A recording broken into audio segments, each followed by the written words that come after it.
dysfunction, lawlessness, and the collapse of municipal services. That was ActionSA National Chairperson Michael Beaumont rejecting the announcement that was made by the Ekurhuleni executive. As suspended Deputy National Police Commissioner Shadrack Sibia prepares to appear before the Madlanga Commission of Inquiry this morning, questions linger over whether his fight to defend his reputation is a battle already lost. Sibia has been at the center of allegations around the criminal justice system in Gauteng, which was allegedly infiltrated by businessmen and drug cartels. The allegations were made public by KZN Police Commissioner Nhlanhla Mkhwanazi in July last year. Mkhwanazi referred to Sibia as a criminal, but he isn't the only one to have labelled Sibia as a crooked cop. Oren Singh reports. During the testimony of Witness C, a member of Gauteng Counterintelligence Operations Unit, it emerged that police recorded a conversation with Vuzi Cat Matlala upon his arrest last year. In the 6-hour recording, excerpts of which were played before the commission, Matlala confessed to allegedly paying Shadrack Sibia up to 1 million rand a month in cash. Sibia was allegedly paid by Matlala for assisting him in ensuring he won a multi-million rand police tender. In the distorted clip, Matlala refers to Sibia as a criminal. Matlala made the confession to Witness C and other investigators upon his arrest in May. In the recording, Matlala confessed to having close links to other senior cops such as Gauteng Head of Organised Crime Richard Shibiri and National Counterintelligence Head Feroz Khan. Oren Singh, Eyewitness News. Following the regular chopping and changing of members of parliament, the MK party has written to the National Assembly Speaker confirming Duduzile Zuma Sambula as the organization's signatory. She will be responsible for all the party's communications with parliament, including the deploying and firing of MPs. The move has been seen by some in the party as another statement of Zuma Sambula's growing power and influence within the organization, which is led by her father and former President Jacob Zuma. Reports. Despite not being an MP, Duduzile Zuma Sambula effectively has more power than Umkhonto weSizwe's parliamentary leader. Zuma Sambula resigned from parliament in November last year, following allegations she was part of a group of people who duped 17 South African men to fight in Russia's ongoing war with Ukraine. MK party spokesperson Clement Manyathela says Zuma Sambula still remains a member of the organization. There's nothing untoward and in any case, interacting with Parliament is as it pertains to, remember, the decisions are taken by the party. It's not taken by members of Parliament or those that represent us as signatories in Parliament. The decisions are taken by the party. The tail, meaning Parliament, cannot wag the dog. The party will take a decision and say, this is what we want, this is a decision that's been taken. It is for parliamentarians or anyone in admin or anyone that interfaces with the Speaker's office or Parliament itself to implement. The MK's newly appointed Parliamentary Chief Whip, Mabato Mokoena Zondi, is the party's second signatory. Thabiso Koba, Eyewitness News. And U.S. envoy Steve Witkoff says talks between Ukraine and Russia have brought about meaningful progress. Both sides are set to begin a second day of negotiations in Geneva in the Washington-led drive to end the war in Ukraine. The talks are the latest diplomatic bid to halt the fighting, which has killed hundreds of thousands, forced millions to flee, and destroyed much of eastern and southern Ukraine since 2022. But neither Russia and Ukraine have signaled that they are any closer to ending the conflict. But Witkoff says both parties have agreed to update their respective leaders and continue working towards a deal. Gold is trading at $4,937.88 an ounce. The rand, 16 rand 01 to the dollar, 21.69 to the pound, 18.95 to the euro. Brent crude oil is at $67.65 a barrel. And in the traffic, we've got a major accident scene reported on the N1 North. It happened right near the Golden Highway exit. It's causing heavy delays. Please be on the lookout there. While traveling on the M1 North, bumper-to-bumper traffic between the Killarney Bends and Greyston Drive due to roadworks as well as an earlier accident. A partly cloudy day in store for Gauteng. The temperatures will peak at highs between 27 and 28 degrees. The top story in EWN this hour. ActionSA leader Herman Mashaba says the party's mayoral candidate in Ekurhuleni Khumalo will not be joining the Metro's mayoral committee. EWN, in touch, in tune and independent. For the latest, visit ewn.co.za or download the EWN app. Your brain's a well-oiled machine. Now put it to work in the brain of 702. Enter on primemediaplus.com. T's and C's apply. You're with Clement Manyathela On 702. Let's Walk the Talk, streaming on the Prime Media Plus app, DSTV channel 856. 92.7 and 106 FM.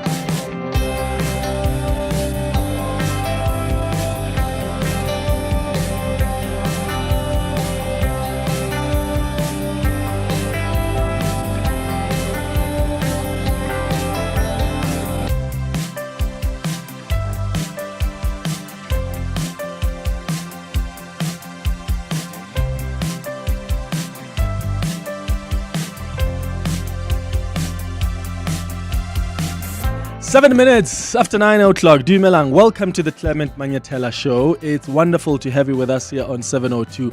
I hope you are doing good this morning. Hello to you if you're watching us on the 702 YouTube page. So, there are some interesting things happening in Ekurhuleni. I mean, you don't make this stuff up. The mayor of Ekurhuleni last night reshuffled his cabinet without consulting with coalition partners, from what I hear. So, as a result, he gave 2 MMC positions to the EFF, who used to at least occupy about 4 positions in Ekurhuleni. So he reduced their positions to 2. And then he gave 2 positions of those positions he took away from the EFF to the Patriotic Alliance and to ActionSA. Now, I've been told that the EFF has sent a letter to the mayor respectfully declining the 2 MMC positions that the mayor announced for the EFF last night. And I see now that ActionSA has also declined the MMC position that was offered to its councillor, Xolani Khumalo, which effectively means that 3 of the MMC positions the mayor announced last night are vacant. What this also means is that the mayor has declared war on the EFF. I mean, the relationship between the EFF and the ANC was already on the rocks. So this, in my view, politically exposes the mayor. He doesn't have the support of the EFF. He doesn't have the support of the DA. Nor does he have the support of ActionSA. So if there is a motion of no confidence called right now, the likelihood is that he is completely out. He needs at least support from the DA or the EFF to ensure some level of stability. So it's not looking good for him. Let me know your thoughts about these developments coming out of Ekurhuleni. 011-883-0702. That's how we start the 702 open line. The WhatsApp line is 072-702-1702. By the way, I'm going to bring in, I'm hoping that we can get someone from Ekurhuleni to come speak to us.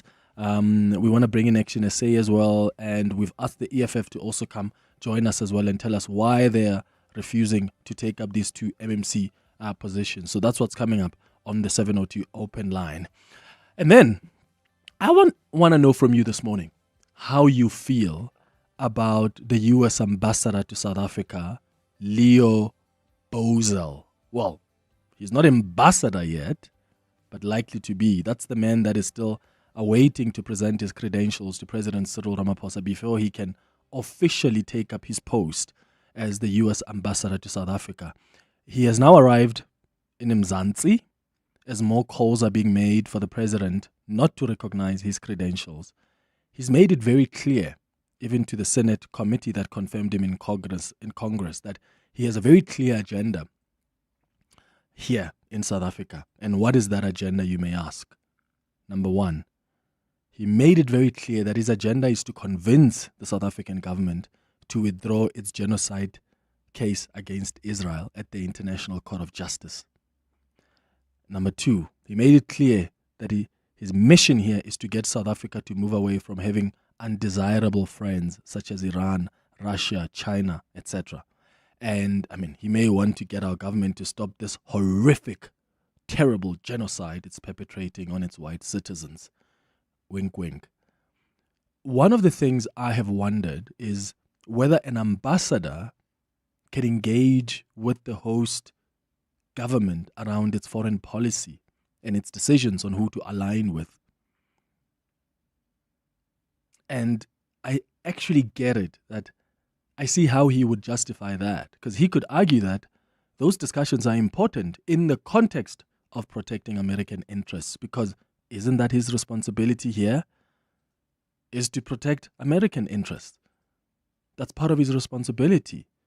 So there are now calls for the president not to recognize his credentials, which is very unlikely. In fact, the fact that he got on a plane and is now here tells you that there is what they call an agrimo in diplomatic circles, where the host country has indicated it will accept him. That's why he got on that plane and he's here now. What do you think the president should do? I'm not talking about what you think the president will do, because I think that's pretty much clear. He will accept his credentials. But what do you think he should do, knowing what you know about this man? Because you can't dictate to a country who they must send. I mean, South Africa can't dictate to America who they must send here. At the end of the day, what's going to govern this ambassador's conduct here is the Vienna Convention. But then again, you know, as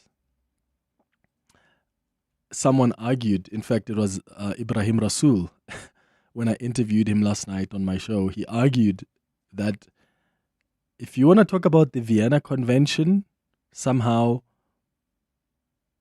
being what guides ambassadors, maybe don't include the U.S. ambassadors there, because the U.S. ambassadors are a breed of their own. United States ambassadors globally are a breed on their own. They believe that they represent a superpower who has the ability to punish economically, even militarily, that they believe that in many countries, particularly in the Middle East, no government makes a decision without consulting the U.S. ambassador. That's the power that they have that other ambassadors ordinarily do not have. And so I think the one thing that President Ramaphosa has done that he may hope would rein in Lee Bozell when he hits the ground is the fact that he fired a warning shot through the expulsion of the chargé d'affaires of Israel, and to declare him persona non grata, and therefore he may think that the warning has been given, step out of line, and the same could happen to you. Whether it will be as easy with the U.S. ambassador is another matter altogether, but the hope is that that could bracket Lee Bozell in the way in which he conducts himself. The question is, if there's the first infraction, if he becomes the kind of lightning rod for a revival of white supremacism in South Africa, and the president blinks and does not expel him, then I think we will be fair game. What are your thoughts? 011-883-0702. What do you make of this man the U.S. has sent as their representative here to be an ambassador, and what do you think the president should do? At 10 o'clock, we're going to be live at the Madlanga Commission. It's a big day, vandag.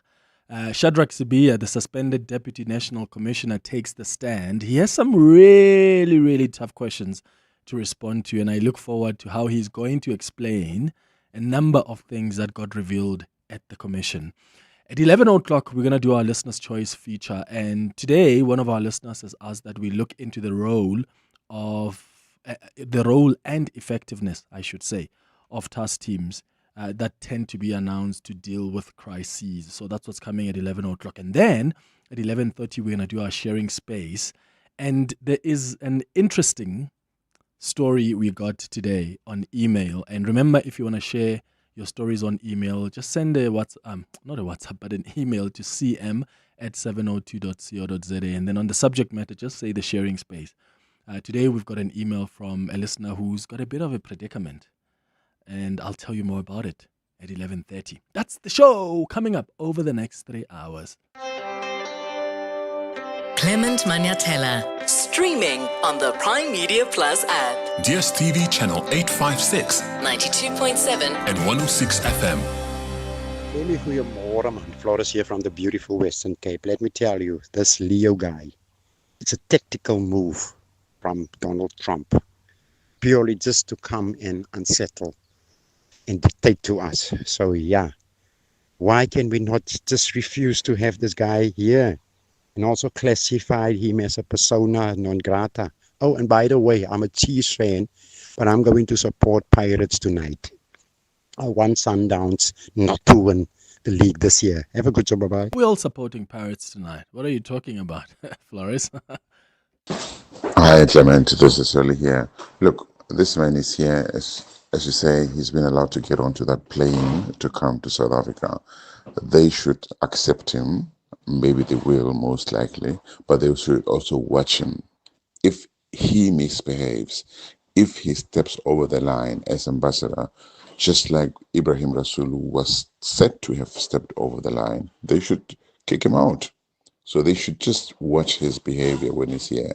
He must either behave as an ambassador or not. If he doesn't, South Africa will have the right to say, listen, dude, we accept it to hear, but your actions, your words are not those of somebody who behaves like an ambassador of a foreign country.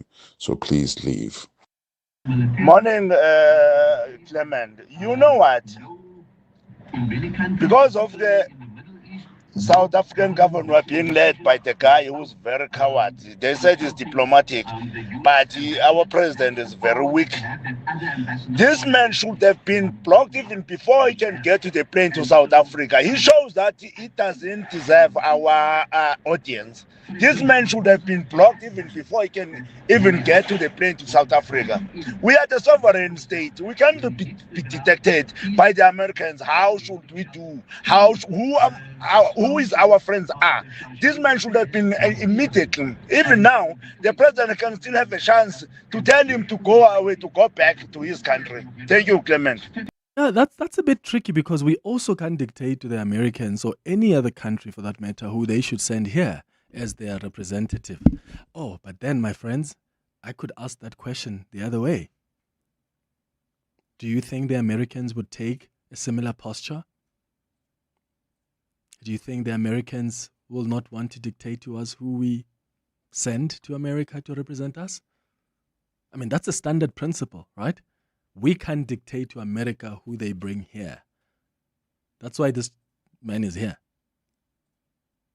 Whether you agree with what he says his mission is here or not, do you think if our president sent Andre Snell or sent whoever, Hossein Suramogopa or anyone for that matter, and sent them there in America, do you think Americans would take a similar posture and say, oh, we can't dictate to South Africa who to bring here to represent them? I don't think they would follow the similar principle, sadly. And I think that's precisely why, to this day, we still don't have an ambassador from South Africa in the United States, because it is so tricky. They're stressed. They just don't know, who do you send there, who's going to be accepted, whose credentials are going to be accepted, because they already have an issue with the envoy that the president had appointed, Mcebisi Jonas. That's why they didn't even allow him to come to that meeting in April, or was it in March, earlier last year, between our government and the U.S. government. So it's going to be interesting. Let's see. I see some of you are saying, let's just observe him, which I agree. Like, let him come here, let him do his work. I do think, whether you agree with his views or not, guys, he's here to represent American interests. What are the interests of the Trump administration? If the interests of the Trump administration is to somehow get South Africa to stop its relations with Iran and with Russia, with China, then those are the interests he has to represent here. Any ambassador's part of responsibilities is to represent interests of their home countries, whether you agree with them or not. And I'm confident that our government has demonstrated that it can have some, I don't want to mention that other word, it can have some gumption sometimes when it wants. It acted against Ambassador Brigitte when he lied about arms being given to Russia to fight in Ukraine. And I say lied because that's what our investigation found. They acted against the Israeli ambassador and chased him out. So our government doesn't just observe and look the other way. I think they've demonstrated in the past that if you come here and we're hosting you and you're going to disrespect us and lie about us, we are going to find a way to issue a demarche or discipline you in some way. It's 21 after 9. Your voice, Your station. your open line Walk the talk with Clement Manyathela. on 702. Let me bring in Michael Beaumont now, who is the National Chairperson for ActionSA. This is regarding what is happening in Ekurhuleni. By the way, we've tried to get the mayor on the show. We're told that he's going to have a press conference, so he's not going to be able to come. Because what I wanted to ask is, how do you announce your cabinet? Huh? You announce MMC positions and you've not consulted your coalition parties or the parties you want to bring into your coalition. It just doesn't make sense to me. So now he's left with egg on his face because 3 of the positions he's announced, the EFF have said no, and ActionSA has also said no. Michael, thank you so much for coming through. Good morning. Good morning. I'm as confused as you are, Clement, so I hope I can still try and be helpful to your question. Are you telling me that the mayor not once yesterday contacted ActionSA and said, hey, this Xolani guy that you have in council, I want to give him an MMC position? How do you feel about that? He didn't do that? Well, he's been burning up the phone lines for days, including yesterday, but ActionSA has communicated repeatedly that we are not interested in taking up a seat in this government. We viewed it as a failed government and a corrupt government, with the revelations arising out of the parliamentary committee's work. And from our point of view, it was a non-starter. As recently as last night, there was a meeting of those who were to be included in this government, and ActionSA indicated we were not available. And the response we got is, well, we will announce you and then you can withdraw, which is a crazy, crazy way for a major city as complex as Ekurhuleni to be run. And it points, Clement, I mean, it's funny in one breath, but it's sad in another. Because this is a city with complex problems, communities that have needs that are not being met by the government. And if this is the kind of leadership being expressed by the mayor, then ActionSA very clearly has made the right decision to stay away. I also want to say, Clement, that there's a very clear effort to relegate Xolani as a ticket writer for bylaws. Xolani is a crime fighter. It's kicking down doors of drug dealers and putting him in charge of bylaws is a very clear effort by the mayor to rein him in and have him subservient to the government rather than doing the work that he is renowned for. Okay, so can you be honest with us, Michael? Because, I mean, in politics, these things happen a lot where you try to bargain for something else, and if they give you something you didn't ask for, and then you withdraw and you say, oh, we don't want this. Are you telling me that as ActionSA, there were no other positions you were interested in? So even if they had given you 3 more positions, you didn't want it because you don't want to be part of the government in Ekurhuleni? Correct. As a matter of fact, the response from our president to the mayor was, if you offer us the mayoralty, we'll consider. Because without wanting to be funny, Clement, and without being tongue-in-cheek, we have come to appreciate in the coalition dynamic in Gauteng, when ActionSA leads a coalition like we do in the city of Tshwane, there is service delivery for all of its citizens. The Metro Police work, the fight against corruption takes place, the audit outcomes improve, and there is stability.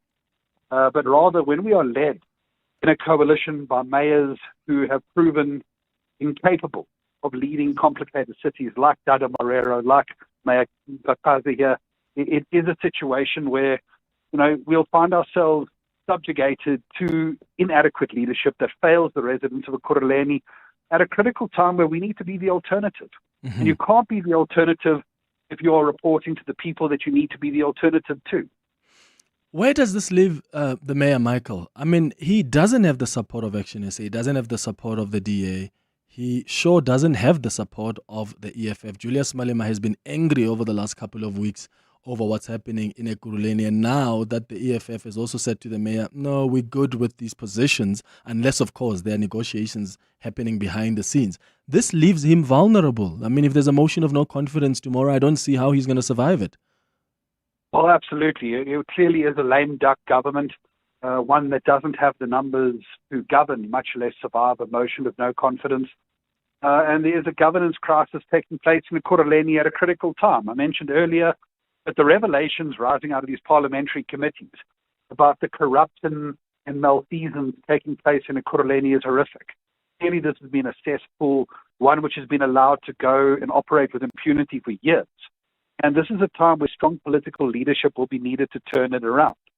That kind of leadership is clearly not on display. It's not leadership that has a majority support in Ekurhuleni. And it really is a sad day for the residents of Ekurhuleni that this is where they're at. But our answer to why we wouldn't step in to save this problem now is to say there's a local government election coming up in November. We need an alternative. We don't need to offer a failing government a crutch so that it can continue to stumble its way to the elections and continue to hurt its residents. Michael Beaumont, thank you for making time. He's the national spokesperson for ActionSA. I mean, quite surprising how the mayor of Ekurhuleni has handled this entire thing. I mean, if you're sitting down with a political party, and of course, that's if you believe what ActionSA tells you. As I always tell you on the show, believe in politicians at your own peril.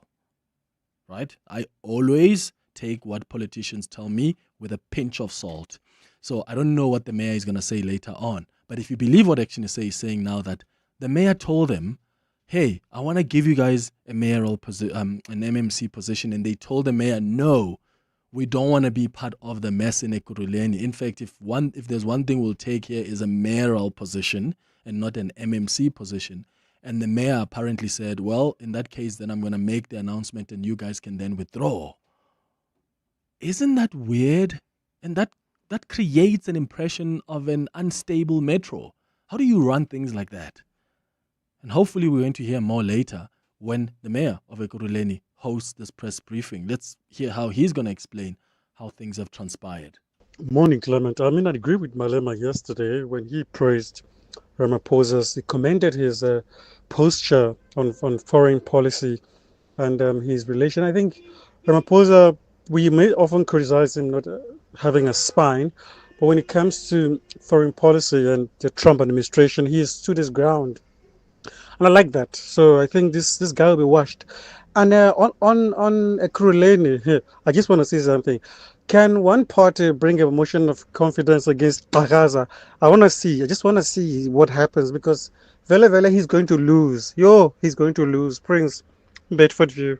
Yeah, he can't survive it when you look at the numbers. He is officially politically exposed. I mean, what kept him, what kept the stability was the fact that at least they had the EFF, right? They had the EFF as one of the coalition partners. He doesn't have the EFF.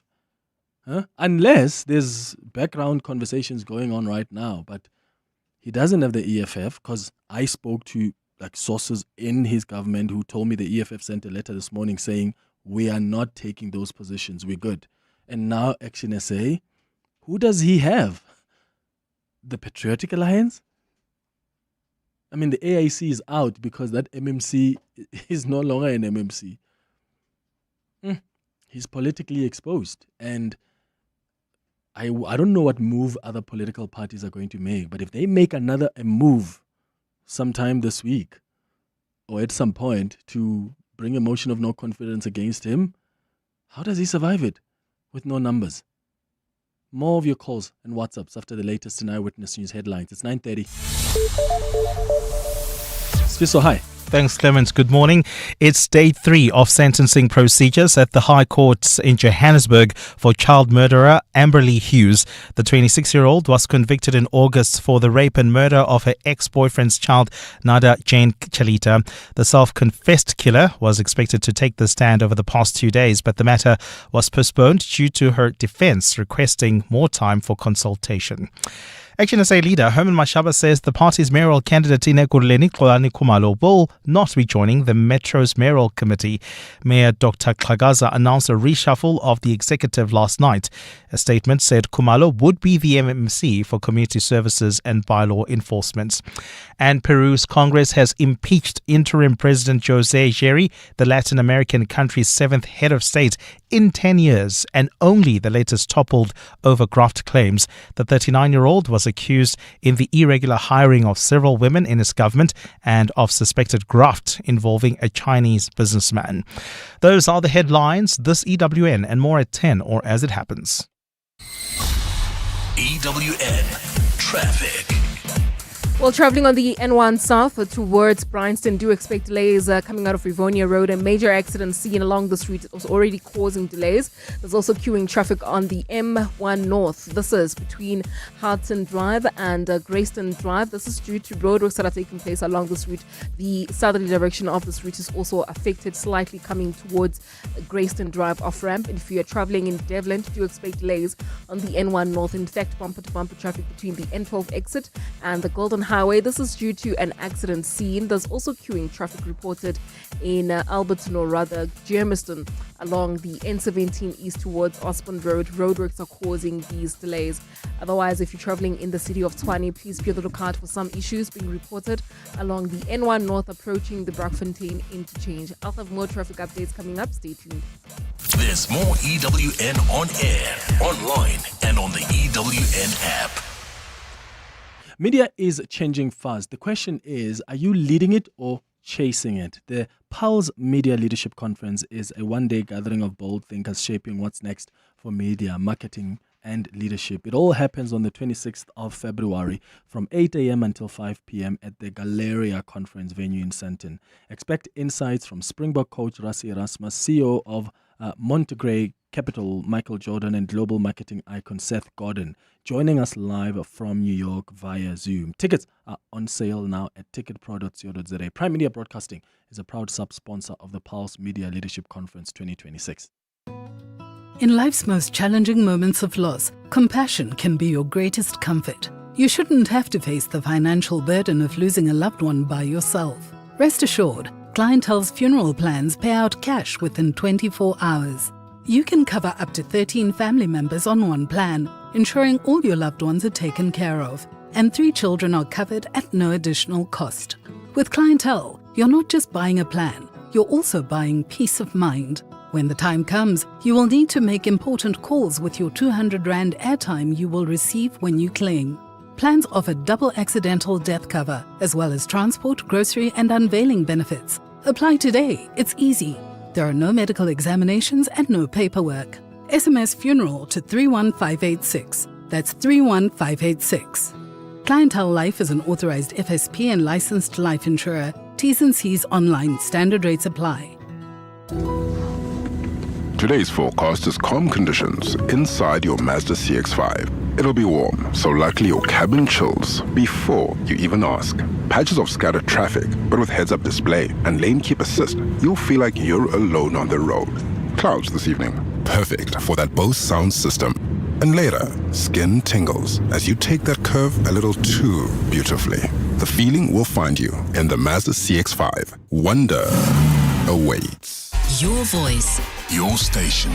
Your open line. Walk the talk with Clement Manyathela on 702. It's 25 minutes before 10 o'clock. We're taking your calls here on the 702 open line on 011-883-0702. You can send your WhatsApps as well on 072-702-1702. I've been asking you this morning about this man that America has sent here to represent America as an ambassador. His name is Leo Bozel. He's now arrived in South Africa. He's awaiting to present his credentials to President Cyril Ramaphosa before he can officially take up his post as the U.S. ambassador to South Africa. But there are a number of calls now, growing calls, in fact, for President Cyril Ramaphosa not to recognize his credentials. I mean, that's very, very, very unlikely. But what do you think the president should do?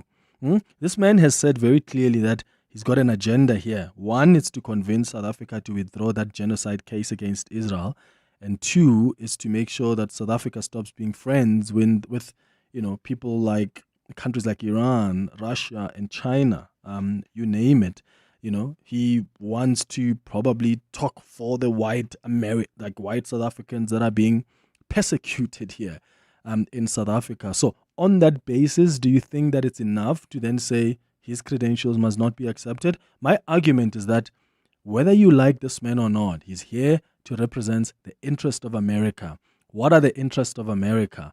Everything else that I've just outlined here, that's exactly what the Trump administration believes in. So what's wrong with a man who comes here and represents those interests? 011-883-0702. 0702. Let's start with you, Jabu, in 4 ways. Good morning.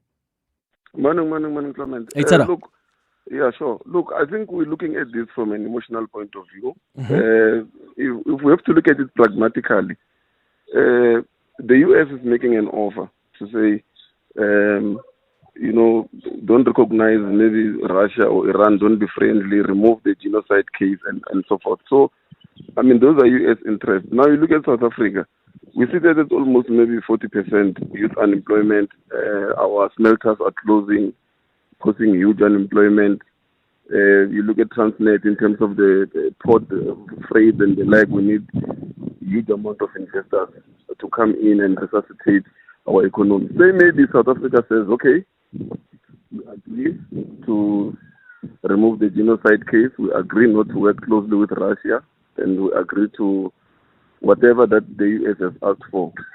Because the issue of genocide is neither here nor there, because there is no genocide. So, okay, and then South Africa says, in return for that, we need maybe 100 billion investment. Wait, Jabu, are you suggesting that South Africa must consider those things? So must consider stopping its alliance with the countries you've mentioned and must consider dropping the case and then ask the U.S., what can you give us in return?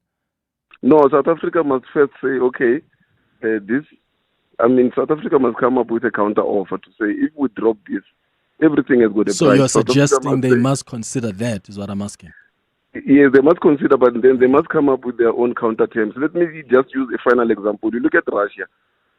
Russia is being decimated on the battlefield by weapons that are being sent by the Americans. But what happens? You see Vladimir Putin flying to Alaska to meet with Trump, and then they've been meeting, talking, and at the end of the day, it is the interest of the country. Let's not be emotional.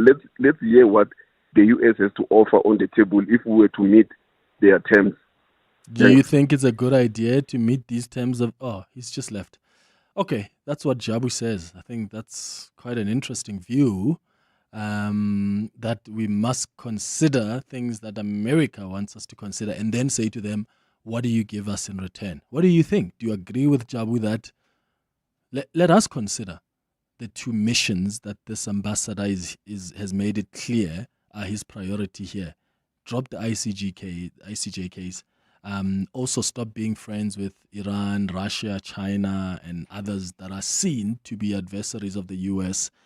And then South Africa must say, give us 100 billion rand in investments or whatever offer you want to make. I don't think that's how you want to run any government. If you're a sovereign nation, never ever open that door to another country. There are many. That's why we've got diplomatic relations with countries. You can have conversations about how we can both benefit diplomatically from even in terms of trade from each other's countries. But to open the door to being dictated to about who you must be friends with, huh? Imagine. Do you think South Africa would say to America, stop your relations with Saudi Arabia? Do you think South Africa would say that to the US? I'm sure they would laugh at you. That would be funny to them. But no, it can't be funny when they say it to us. We must somehow consider it. Then you're not serious about sovereignty. Rakwena, you're calling from Pretoria North. What are your thoughts? Hi. Yes, good morning, Clement. Sure. You see, I'm going to agree with you on the first point that for South Africa to allow the U.S. ambassador to come here through the agreement and so on, it has put itself into a commitment that they are recognizing him as the ambassador of the USA. So to try and change when the man is already here is to be provoking another problem that we have always seen with our foreign policy. Our foreign policy is not stable. You know, the countries like Russia and China that we are friends with, or even many of the members of the BRICS family, they are friends with even Israel themselves. China is a friend of all these countries that some of us don't even like. And there is nothing you can do about it. Russia and all of them have got embassies in Israel, as I speak.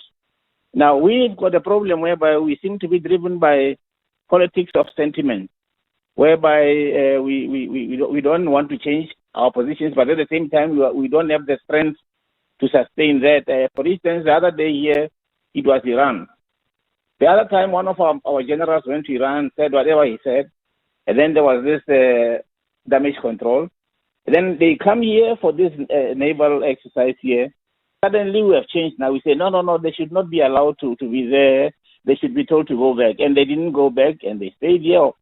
Whatever happened, suddenly we have got a task team or some kind of a commission that is trying to find out if the president's orders were defied and so on. Mm-hmm. So you can't have a foreign policy that doesn't know what it stands. And the last thing that I want to say is this.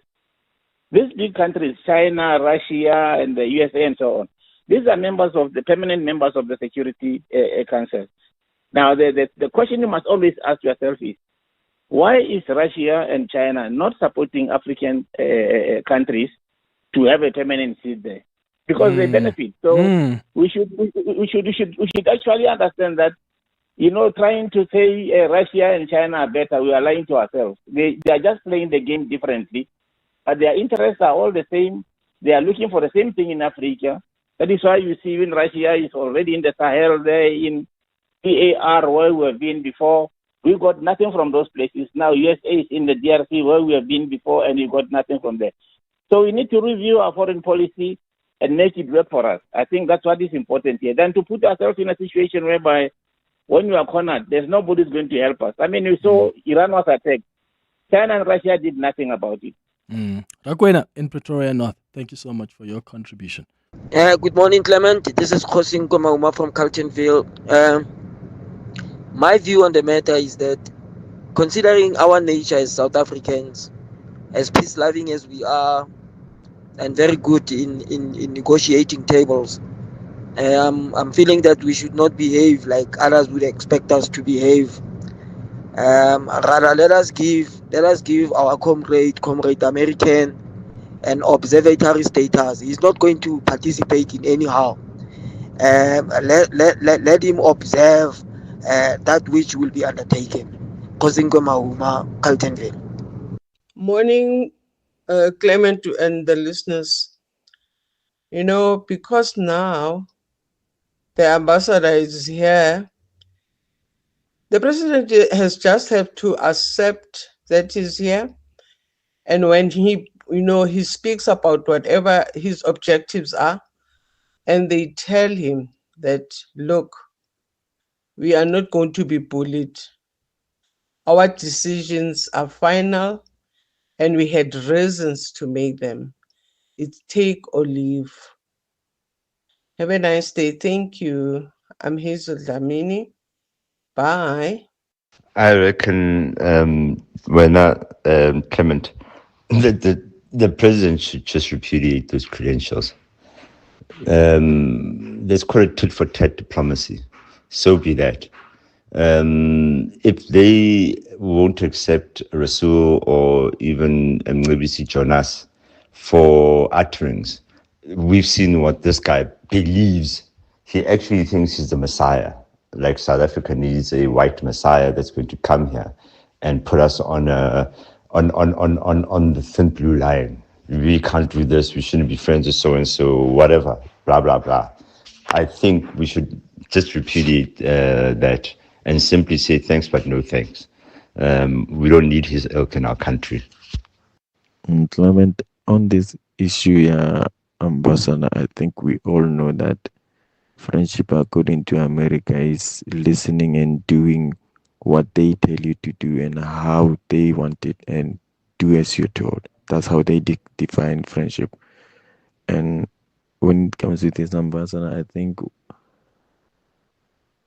whatever he do, if it's a toe on the line, he should be persona non grata with immediate effect. Yeah, that's also like quite dangerous. That's dangerous territory. Like knowing who you're dealing with. Hey, imagine. And of course it's unfair. I get it. It's unfair because Ibrahim Rasool was declared persona non grata for those views that he had. If Leo Bozel raises some views that may seem to be at odds or be seen as targeting our government, and they call him up, and maybe those views are strong enough for our government to declare him persona non grata, what do you think would be the approach of the US? I bet you, and I know this is so exaggerated, but it's possible when you see who is in the White House. I think the US president would get up there and just go and tweet and announce, or go on his Truth Social and announce that he's implementing 80% tariffs against South Africa. It's a possibility, just because we have issued a demarche, or we have declared an ambassador from the US here persona non grata. What stops President Trump from taking a drastic decision like that? I don't think nothing does. I don't think there's anything that stops him from doing that. So you have to think about what the consequences will be. Thompson, you're calling us from Midrand. Good morning. Morning, Clement. How are you? I'm okay. How are you doing? I'm all right, man. We once had this similar discussion, me and you, that South Africa needs to be very careful when it comes to our diplomatic relations. And I hear some people are praising our country that the president is strong on international diplomacy and so on and so forth. If you ask me, South Africa is in tatters when it comes to international diplomatic. You know, we cannot afford this standoff with the Americans. And underline, afford. It's one thing to be emotional. It's another thing to be realistic and practical. As South Africa as a country, what we need to do is at all times try to pursue diplomatic channels with the Americans. If we want to take on the superpowers, we must be prepared for that, because you must understand there's consequences for everything. And when you are dealing with bullies, they don't ask you when they come for you. They just come for you. So that's why you need to be diplomatic and be very careful. People saying, look at China, look at Russia. We are not at that level. If we want to behave like China, we want to act like Russia, we must first have our economy as strong as Russia, as strong as China, our military at that level as well. We are a very weak country. The Americans can literally do what they want to us, and that's the reality. Rhetorics of will not be bullied and so on and so forth, it's not going to work, because when they come for you, they come for you, whether economically or militarily. So this South African stance of forever taking this posture with the Americans that we want to show them, no, it's not going to work, guys. For us as a country, we are very weak to be taking on Americans. If we want to fight with the Americans, we should do it in a diplomatic way, not to project ourselves as the enemy of the U.S., because we cannot afford it as a country. And that's the reality that we need to face. And we need people who are sober-minded when they are dealing with the Americans, because we are dealing with the country, we are dealing with the future of the country, the future of our kids. You understand what I'm saying? So in the meantime, then, Thompson, your advice then in the meantime, if you're advising our government, is just do what the Americans want, because you're not in any position to have demands or to want to do your own thing as a sovereign country. Not per se, but what I'm saying is that, you know, there are ways of dealing with countries. We've got diplomats. We can do that, as I'm saying. I mean, we talk with these countries. You understand? The only thing that I'm always cautioning about is that is this display of, no, we can take on the Americans and the world is watching. Do you understand what I'm saying? But who gave that display? I don't think our government has given that impression. In fact, if anything, you have to be fair to our government. They have tried their best. They have sent teams after teams to talk to officials from the Trump administration. The president has asked for an audience with Trump. You saw how the president actually behaved himself in the Oval Office versus how the U.S. president did. So where did South Africa become arrogant in its approach with the U.S.? This is what I said to you the last time we had this conversation, Clement. I made an example to you with the issue of Israel. we took a deliberate decision to go after Israel publicly and took them to the ICJ. And we knew, because unless you don't understand geopolitics, you know that when you are taking on Israel, you are inevitably taking on the Americans. And I said, when we did that, when we took that action, people need to understand that our actions will have consequences. You can't do that and expect the Israelis and expect the Americans to do nothing. So you are being naive. So if there are human rights abuses out there, just look the other way. No, there's so many countries around the world that are supporting the cause of Palestine. Well, it's in the action. It's in the action, Clement. Maybe they're cowards, Thompson. Let's throw. You see, that's the problem. If you think you want to be a hero, and then you don't even have the military strength, you don't have the economy, you are going to have a problem, my friend. So then look the other way then, like all the other No, countries. don't look the other way.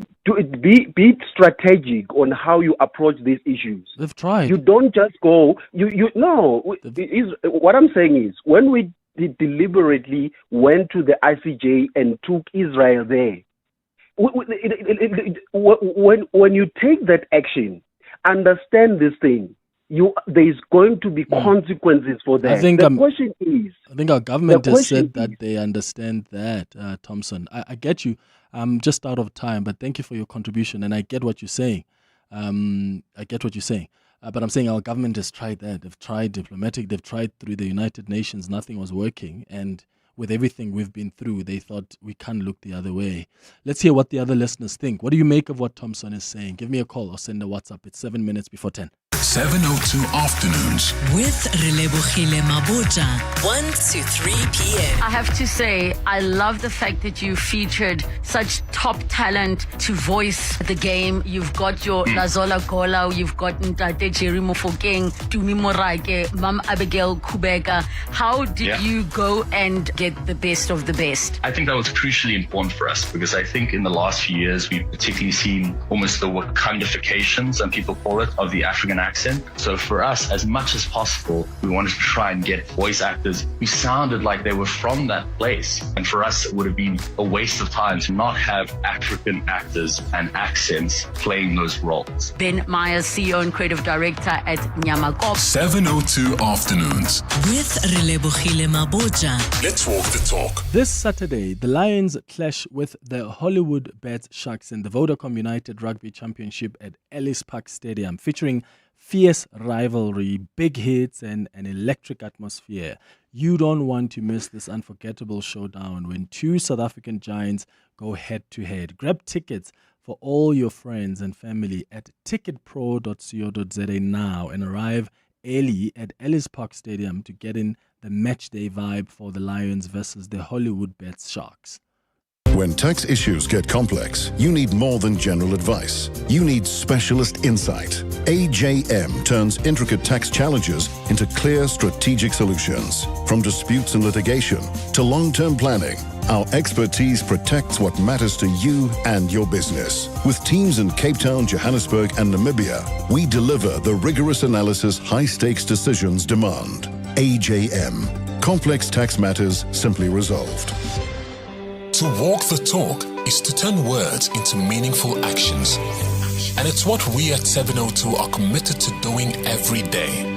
We are also committed to following the rules set out by the Broadcasting Complaints Commission's Code of Conduct. To give you balanced programming, fair comments, and accurate news.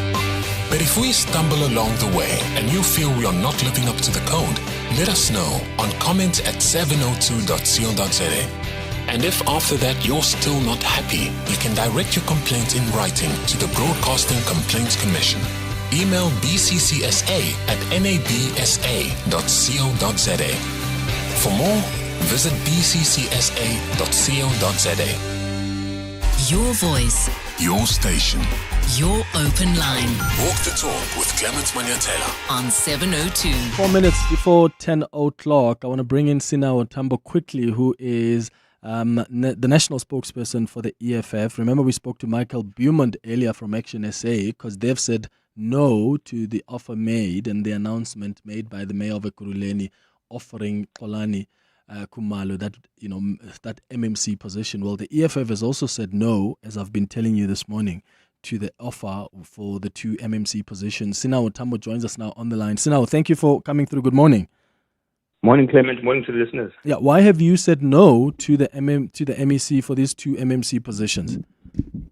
Look, first and foremost, you said no because the decision was unilateral. So whatever all other political parties which have said no have experienced, we've also experienced. So we made it very clear to the executive mayor of Ekurhuleni last night already that we're not going to accept any reconfiguration that will result in the EFF receiving two less MMCs, but also more critically, which is more and far beyond the number of positions we have, is the restructuring of the portfolios themselves, where he has removed the portfolio for water and sanitation and placed those responsibilities under a new portfolio, which is led by a newly appointed ANC councillor, ultimately undermining the work the EFF has done to ensure that there's consistent water provision in Ekurhuleni as well.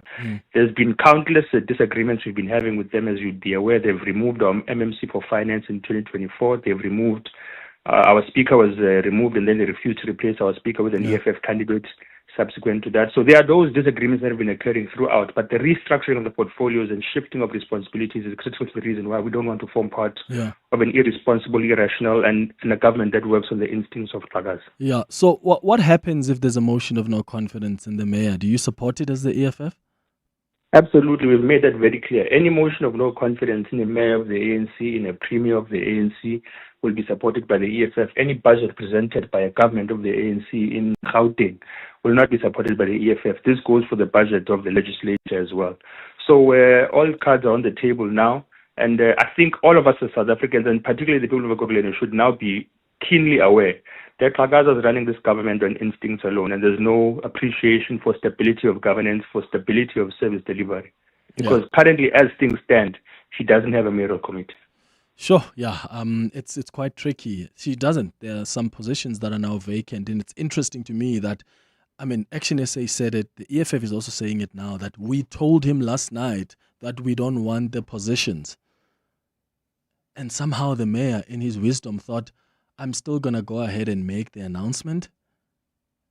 That's weird. It's 2 minutes before 10. Brush, stroke, paint, color, protect, and admire. From roof paint to exterior textures and interior silk, Warrior Paints has it all. The product range and stylish colors are amazing. And what's more, Warrior Paints has crushed prices for incredible savings. Enjoy that good old-fashioned personal service you deserve. For price, quality, variety, and service, Warrior Paints is streets ahead. Warrior Paints. Affordable, lasting luxury. Grab the bull by the horns in 2026 with the bold GWM P300. Equipped with a powerful 2.4 turbo diesel engine delivering 135 kilowatts, the P300 is born to back you no matter the job and is available from only 5,999 per month. Visit gwm.co.za for T's and C's and to book a test drive. GWM, go with more. Brought to you by GWM Finance, a division of Westbank, an authorized financial services and registered credit provider. Clientele is here to safeguard you and your family with compassion because life happens. Be part of a family that truly cares. Our funeral dignity plans have helped South Africans bury their loved ones with dignity for more than 30 years. Let us help you create a meaningful tribute that honors your life and those of your loved ones. We pay out within 24 hours and you will get double accident cover with a clientele funeral plan. Our plans are affordable. Pick the option that suits your needs. It's easy to apply. No medical examinations and no paperwork. SMS funeral to 31586. That's 31586. Clientele Life is an authorized FSP and licensed life insurer. T's and C's online. Standard rates apply. This is EWN. Good morning, I'm Sfiso Zulu. It's day 3 of sentencing procedures at the Johannesburg High Court for child murderer Amberly Hughes. The 26-year-old was convicted in August for the rape and murder of her ex-boyfriend's child, Nada Jane Chalita. The self-confessed killer was expected to take the stand yesterday, but the matter was postponed due to her defense requesting more time for consultation. Lawyer Marius Bauer shared with the court that they needed more time to go over the evidence Hughes will present for sentence mitigation. My Lord, we tried to get authorization from the prison to have the accused access to the electronic information, which was refused. There was a formal application made, first informally and then a formal application made. In Cape Town, a 9-month-old baby is among victims of a triple murder. Police responded to reports of a shooting in Athlone last night. 2 men were also wounded in that attack. Camray Clark has more. Athlone police discovered 5 victims at the scene of a gun attack in Sunbird Court last night. An infant and 2 women aged 25 and 36 were fatally wounded. 2 other victims were rushed to hospital with gunshot wounds. Police spokesperson Andre Trout says the assailants are still at large. Detectives from our Serious and Violent Crimes Unit are working around the clock to identify and arrest the 3 suspects who fled the scene. All available resources have been mobilized in a bid to bring those responsible to justice. The incident comes less than a week after President Cyril Ramaphosa announced the redeployment of the army to address gang and gun violence in the Western Cape. Camray Clark, Eyewitness News. ActionSA leader Herman Mashaba says the party's mayoral candidate in Ekurhuleni, Xolani Khumalo, will not be joining the Metro's mayoral committee.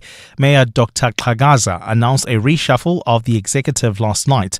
A statement said Khumalo would be the MMC for community services and bylaw enforcement, but ActionSA has released a statement this morning saying Khumalo will not be joining what the party calls a failing and corrupt Ekurhuleni government.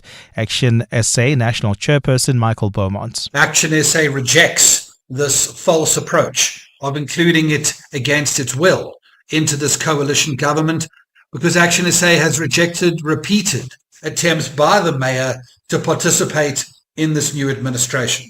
The people of Ekurhuleni are tired of dysfunction, lawlessness, and the collapse of municipal services. Meanwhile, ActionSA has doubled down on its support for Khumalo ahead of his second court appearance today on charges of assault.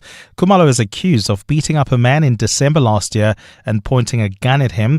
ActionSA says this happened during a drug bust raid in which police and other private security companies were present. Tabiso Goba reports. When this matter last sat in court, the state said it was still waiting for the medical reports of the man Xolani Khumalo is accused of assaulting.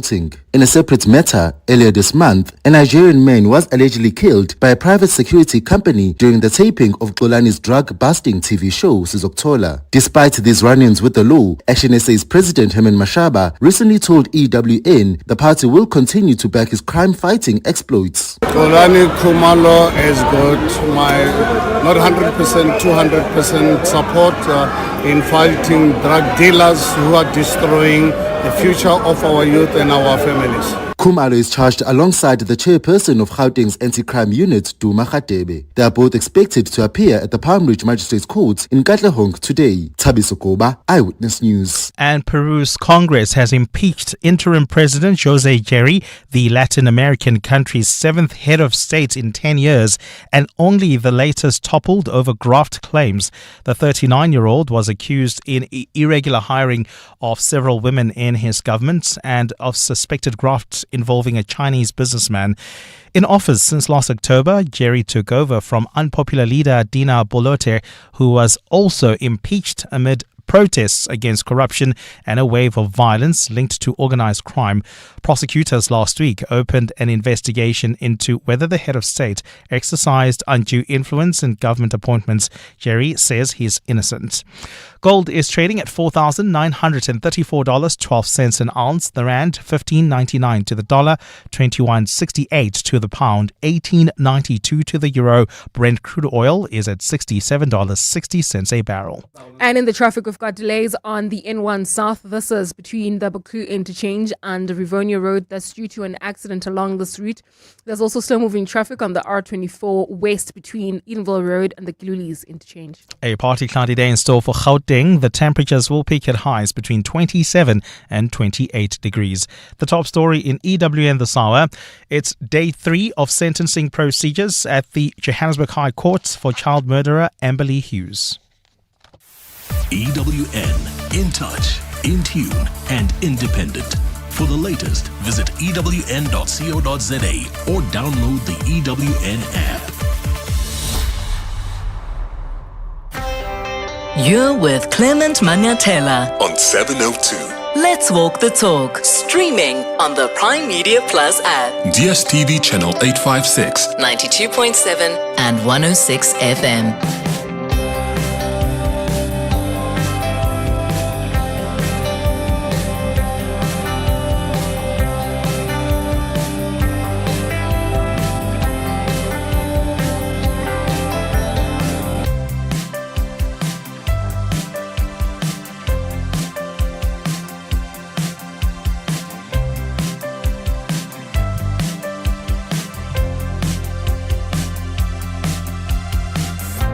Minutes after 10 o'clock. Dumelang, welcome to the second hour of the Clement Manyathela Show. Thank you for staying with us here on 702. Let me just wrap up with a few of your WhatsApp voice notes from the previous hour on the 702 open line, responding to the future ambassador of the U.S. to South Africa, Leo Bozel, who's now arrived. And some of you have got thoughts on how our government should approach his ambassadorship. And some of you have some suggestions about what the president should do. Hi, good morning, Clement. Clement, firstly, on the issue of the American ambassador in the country, he's already here. We just have to accept that. But the most important thing that our government should do is to monitor this guy like a hawk. His movement, everything that he does in this country, he's the new AfriForum that is going to watch us and report to his dad, Trump, in America, and to destroy the image of this country. We need to watch him like a hawk, and any mistake, he needs to be deported back to the US. And AfriForum as well, we need to monitor them because they'll be working together with this kind of people in this country. And lastly, I hear you and some of your listeners are saying you are winning tonight. Pirates won't win tonight against Sundowns. Trust me, and I hope you have a medical aid because a lot of you will be admitted because of chest pains. We'll see. Let's see tomorrow. We'll talk in the morning at 9. Hey, Clement, at this current moment, I don't know who trusts the USA. You can't make deals and arrangements with the USA. You can't trust them. I mean, right now they're fighting with everybody. They're fighting with Canada, their neighbor. Who says whatever you agree on, they will stick to it. Only arrangements that can be made is after Donald Trump has left that chair. Right now, when it's Donald Trump, you can't trust anything. So keep your friends, do whatever you want to do, SSA. Yeah, I say don't put your eggs in one basket and don't be dictated to by any country who you must be friends with. 9 minutes after 10. After the break, I'm taking you live to the Madlanga Commission. It's a big day because Sibia, the suspended Deputy Police Commissioner, is on the stand. Aubrey Masango. Weekday evenings, 8 to midnight. We were supposed to host the MEC for transport. They've written to us to say, no, we've spoken many times to 702. We don't feel like we need to come and speak to you guys. You might have spoken to another presenter at another show. When you agree and you say, yes, I'm going to come, then mid-air you decide, no, you're not going to come because you have already spoken to 702. And were the people that are listening now listening then? Come on. And then the very same government people will be the first to say, yeah, but you don't give us platform. Aubrey Masango. 8 to midnight on 702. 702. Whether you love watching great films or dream of making them, the Joburg Film Festival, in partnership with MultiChoice Group, a Canal Plus company, from the 3rd to the 8th of March, has something for you.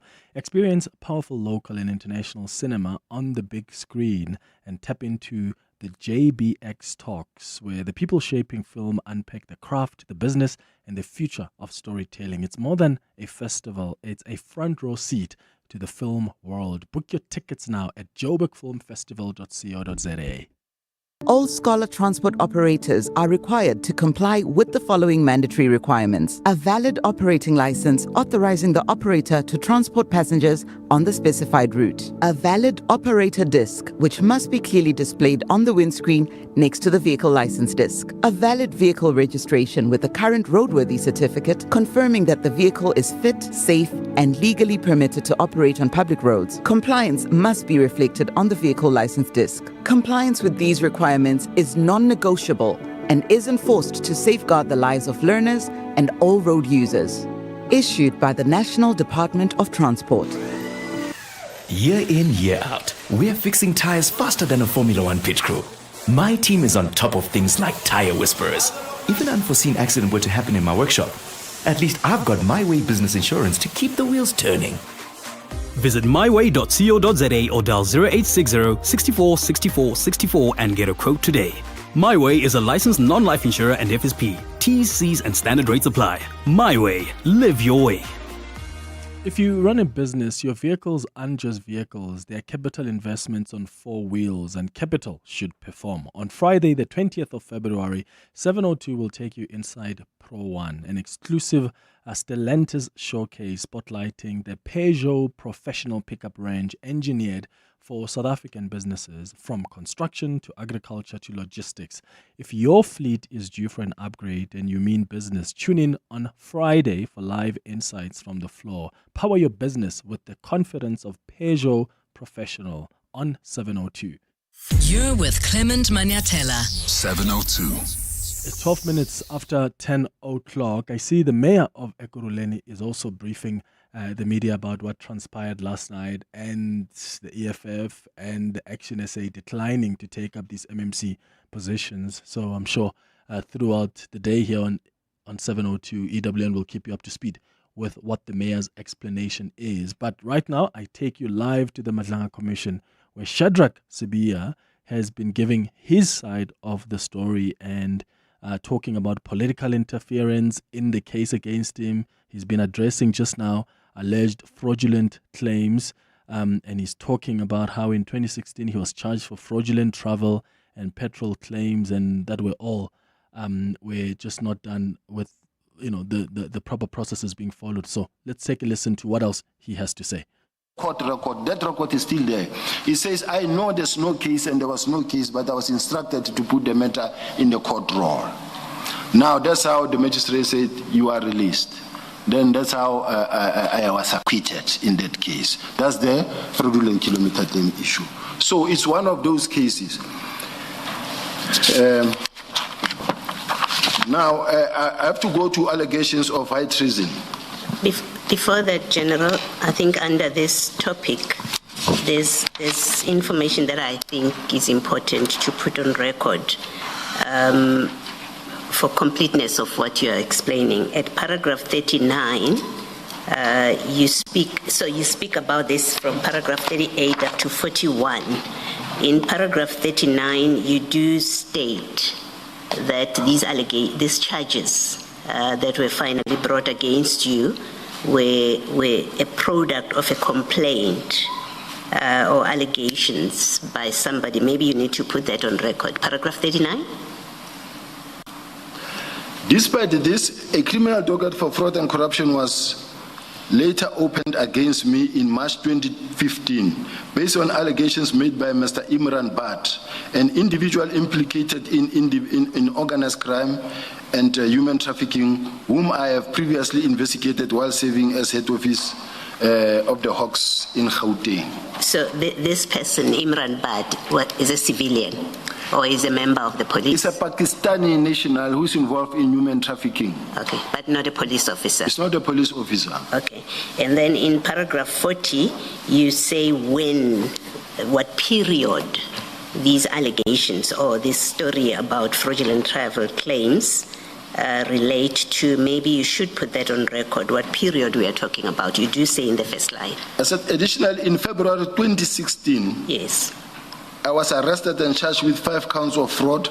The charges were premised on the above fraud and corruption docket, as well as claims that I had corruptly acquired a BMW and had submitted fraudulent travel and petrol claims. Okay, thank you. Thank you. Unless you think the rest of it is important, you want to put it on record, but I just wanted the date to be on record. Yes, and it also reminded me of the fact that they were actually alleging that this car was actually bought for me by a person who was supposed to have been charged for poaching. They said the money was paid by someone for me to buy this car. They then went, same crime intelligence went to BMW. I've got a whole file where they went and obtained statement to check how I procured or how I purchased the car. They found that from day one, I applied for finance. I paid the car, no deposit was ever paid, no any other money paid into the bank or BMW. I've been paying for this car until I changed it. So that is one of the key things that I wanted to mention. The same applies to what I'm going through is just history repeating itself, because I'll be taking the commissioners through and say, as I'm taking to you, as they say, they will talk about the 2 million here. Let's look at all the bonds that I have, and you tell me where this 2 million paid where. So I just want to go step by step. No, General, I know that I interrupted you. You were moving to discuss high treason and espionage allegations against you. I just wanted clarification on those two issues. You may proceed.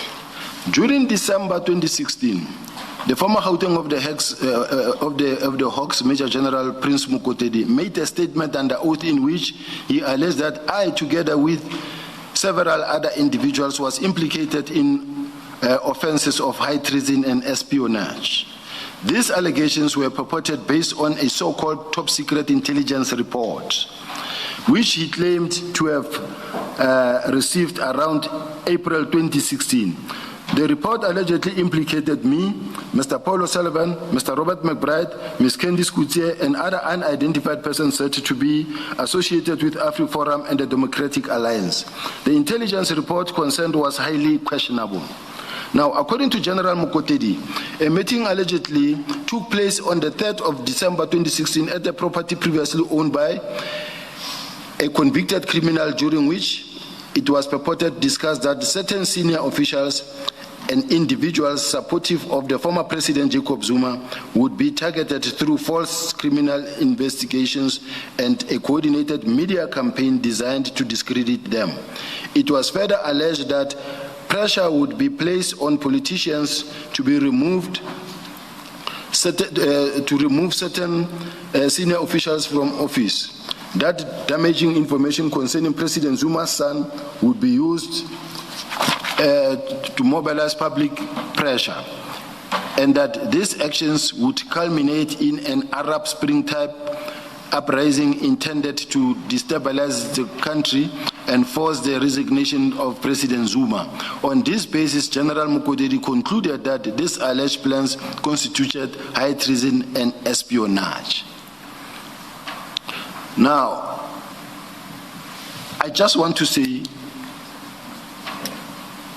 and I was labeled to be a member of the Gestapo gang at that time, because it was somewhere in the statement that I'm a Gestapo gang member, and we are involved in treason and so those were the small charges that were brought in. At this present moment, same modus operandi, I'm a Big Five or member of the Big Five. I just want to remind the commissioners constantly that I went through this from intelligence, these allegations, this modus operandi, same allegations, same way.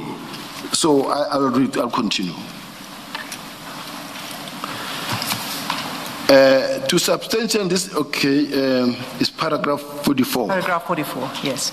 To substantiate these claims, General Mokotedi relied on the same purported intelligence report to allege, among other things, that plans existed to assassinate senior police officials, including General Ndlemeza, using foreign nationals who would then flee the country.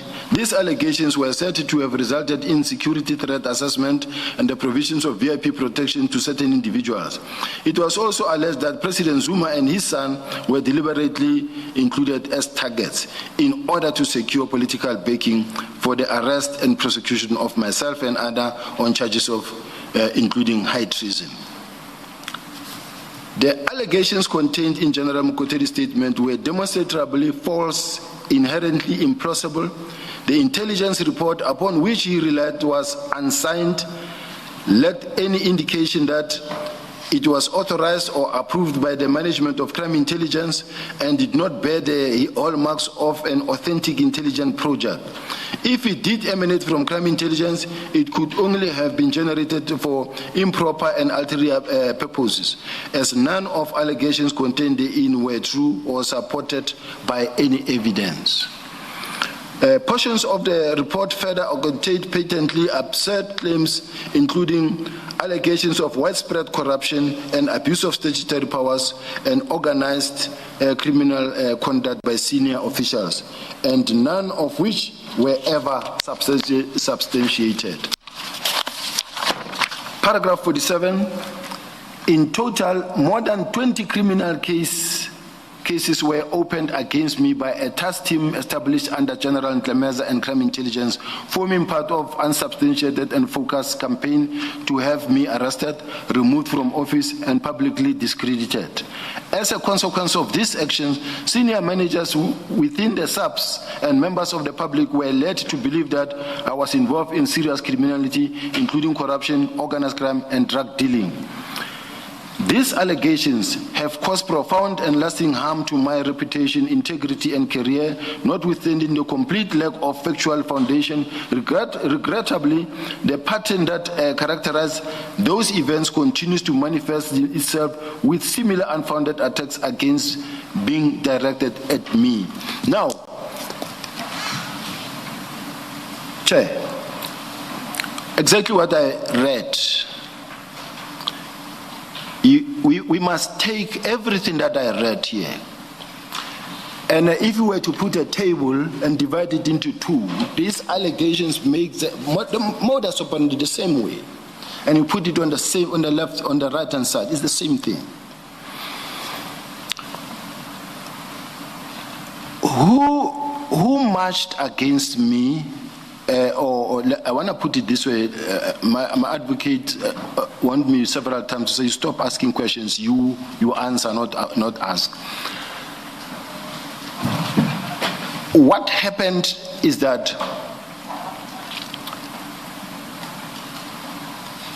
when there was this thing when crime intelligence heads were arrested, divisional commissioner. And then information was heard, and there was a newspaper article that says the national commissioner was going to be arrested the following week. Then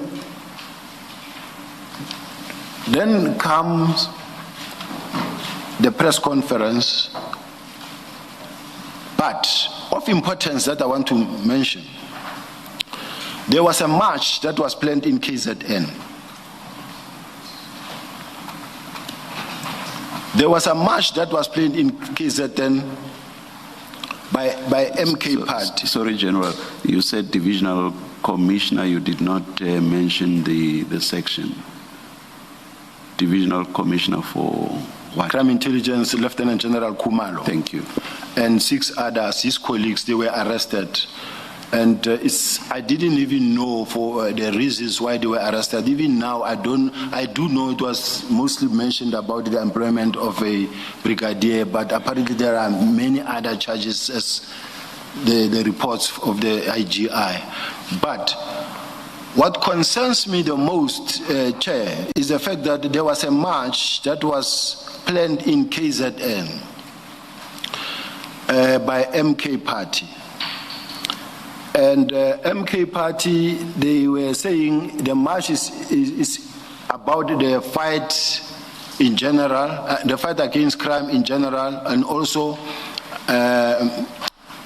crime against women, GB violence, and then also in support of General Mkhwanazi. Then the National Commissioner, General Masemola, calls me and he sends me to KZN and he says to me, I want you to go and receive the memorandum there. He calls me to his office. I said, okay, I will go, because he's the National Commissioner and I'm a Deputy National Commissioner. I can't say no. He relies on us. I said, I will go. But he knew and understood the relationship that I have with General Mkhwanazi, that the relationship is not well at all. But he sends me there to KZN to go and receive the memorandum. So now, I then said, okay, let me organize protection for myself. I asked for 4 members of Special Task Force and NIU, and I said I will live here with them to the airport. I was expected to be on stage at 10 o'clock. I will leave with there in the morning. I'm not going to sleep there. I'll leave here in the morning. And then when we get there, we'll be waiting somewhere at the hotel. And then from there, just 1 minute to 10, I will be on stage. And then I'll receive the memorandum. And then I'll just tell them that the memorandum is well received and that I will pass it to the seniors. Thank you very much, and leave. Then the spokesperson came and said, National Commissioner, but why this drama? Why do you send General Sibia there when you know that General Sibia's relationship with General Mkhwanazi is not so well? And then because now you're creating an unnecessary drama, and the National Commissioner listened to the spokesperson. He then said, no, it's okay, you don't have to go. Then the march was cancelled. But it was MK party that was marching there. Now, General, when was this? It was sometimes last year. Just that much is there. There's a record. I'll get the date. I've got paperwork in my. It was after the press conference of July 6th. I think so. It was after the press conference. Yep. Now, I just don't want to lose my trail of thought, because if I begin to think of the date, I'll provide paperwork. I have it. The National Commissioners, then the march was cancelled. Now, as the march was cancelled, MK party is the one now that goes and open a criminal case against me and the minister for defeating the ends of justice in relation to 121 dockets. I'll still get to the 121 dockets issue for attempting to defeat or for defeating the ends of justice. MK party. Then from there, I had to go and account before the MK party in Parliament. Then I raised a concern and say, but Mr. Chair, I'm sitting here having to come and account to the nation, but the MK party opened a case against me, and I have to face them and let them ask me questions. Fine. Are you talking about the ad hoc committee? Ad hoc committee. Okay.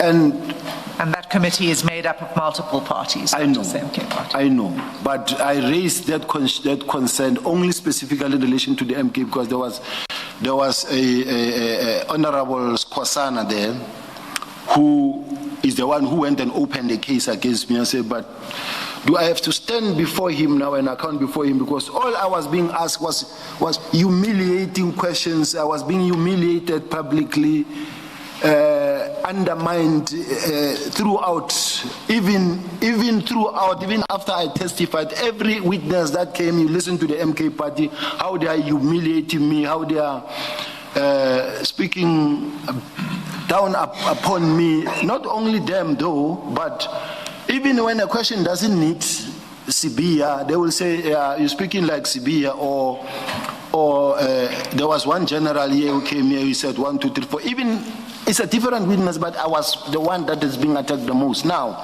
I was just raising this point of the MK party issue now. Now, MK opened a case against me. The same MK statement is being used by a Brigadier Kunena to apply for a search warrant when my house was raided. The same MK is the one that also came and marched against me at head office. As I'm sitting in the office, you hear people toying in the street. It's MK party. And then you get TikTok messages that say, you touch Mkhwanazi, you touch us, you'll see another July unrest you've never had. There were such messages that will come. That is the suspended Deputy National Police Commissioner, Shadrack Sibia. We're going to take you back to the Madlanga Commission after the latest in Eyewitness News headlines. It's 10:30. Sisa Zulu, good morning. I see this fourth suspect in connection with the murder of that e-hailing driver is appearing in court. That's right, Clement. This is in the Pretoria Magistrates Court, and he's appearing along with his girlfriend this morning. The man handed himself over to police on Monday and has been charged with premeditated murder and hijacking. The driver, Isaac Sutlat, was murdered last Wednesday in Pretoria West by passengers who had requested a Bolt ride. Suspended Deputy National Police Commissioner Shadrack Sibia is appearing before the Madlanga Commission of Inquiry this morning. Sibia kicked off his testimony by going through portions of his 18th-page CV detailing some of his major achievements in policing. He's been accused of having links to criminal kingpins in Gauteng with specific regards to alleged criminal tender tycoon Vusmuzi Cat Matlala. And following the regular chopping and changing of members of parliament, the MK party has written to the National Assembly Speaker confirming that Duduzile Zuma Sambudla is the organization's signatory. She will be responsible for all the party's communications with Parliament, including the deploying and firing of MPs. The move has been seen by some in the party as another statement of Zuma Sambudla's growing power and influence in the organization, which is led by her father, former President Jacob Zuma. Those are the headlines. This EWN and more at 11 or as it happens. EWN Traffic. Traveling on the M1 North, we've got some delays between Glenhove Road and Corlett Drive. This is due to the roadworks that are taking place along this route. Please be patient. And if you're heading towards Bryanston, do expect heavy delays on the N1 South. An accident reported right after Rivonia Road. Delays coming out of the Baku interchange, about a 20-minute hold up there. There's also queuing traffic reported on the N3 North. This is between Van Buren Road and the Glulies interchange due to an accident. Speaking of accidents, we've got another one that happened on the M1 North, right at a double-decker section near the Car Street exit, and it's causing delays from the Crown interchange. Please do expect about a 10-minute hold up there and be patient if you already find yourself in that backlog. More updates coming up. Stay tuned. There's more EWN on air, online, and on the EWN app. The Midday Report. Weekdays, 12 to 1. So what's on the to-do list for Leo Brent Bosel III? He has a very clear agenda. One, he wants to convince the South African government to withdraw its case against Israel for genocide. Two, he wants to fix relations between the United States and South Africa. And three, he wants us to move away from having undesirable friends such as Iran, Russia, China, and so forth. Dr. Oscar van Heerden. Midday Report with Mandy Wiener. 12 to 1 on 702. 702. Pedal Power Association proudly supports the Cape Town Cycle Tour, and it's more than just a ride, as every entry helps change a life. Proceeds from the race are donated to communities in need, opening doors to education, work and independence. And for every 20 cyclists who enter from Jozi, one bicycle is donated to a community in need. So when you pedal, you're not just riding for yourself, you're helping communities move forward. Go to CapetownCycletour.com, proudly supported by Prime Media Cares. You can become a victim of a legal problem. Wrongful arrest, assault, uncontested divorce, rental disputes, maintenance matters, or labor problems. It can happen to you. Clientele Legal provides tough professional lawyers for an affordable monthly premium. Our legal team is standing by to assist you 24 hours a day. Join today. SMS Legal to 48721. That's legal to 48721. Clientele General is an authorized FSP and licensed non-life insurer. T's and C's online. Standard rates apply. When the Mahindra Fusion Fest 2026, powered by 702, brings you Z, Focalistic, Dali Wonga, Zoe Mudiga, and more.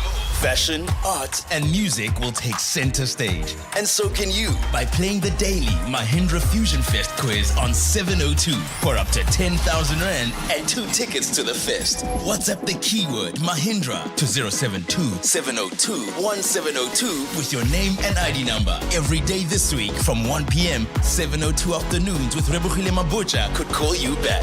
The Mahindra Fusion Fest 2026, powered by 702. TCs and more on primemediaplus.com. 702. The Clement Manyathela Show. Let's walk the talk. 25 before 11 o'clock, we're back live at the Madlanga Commission, where Shadrack Sibia, the suspended Deputy National Commissioner, is on the stand. Directly or indirectly, there's no way he's not involved. for simple reasons. No, can you answer? Does he have his own social media accounts? Yes or no? I don't know about that, Commissioner. So I'm not sure that it's fair then to make the point that you appear to be trying to make. Because he has no control over what other people post about him. May I respond, Commissioner? Yes, please. Commissioner, I'm responding to you, not in argument, but I want to ask the Commissioner to please bear with me. Let me put my point, and I do know, Commissioner, that I'm putting it with respect. And where the Commissioner says to me, but I don't agree with you, I will then keep quiet.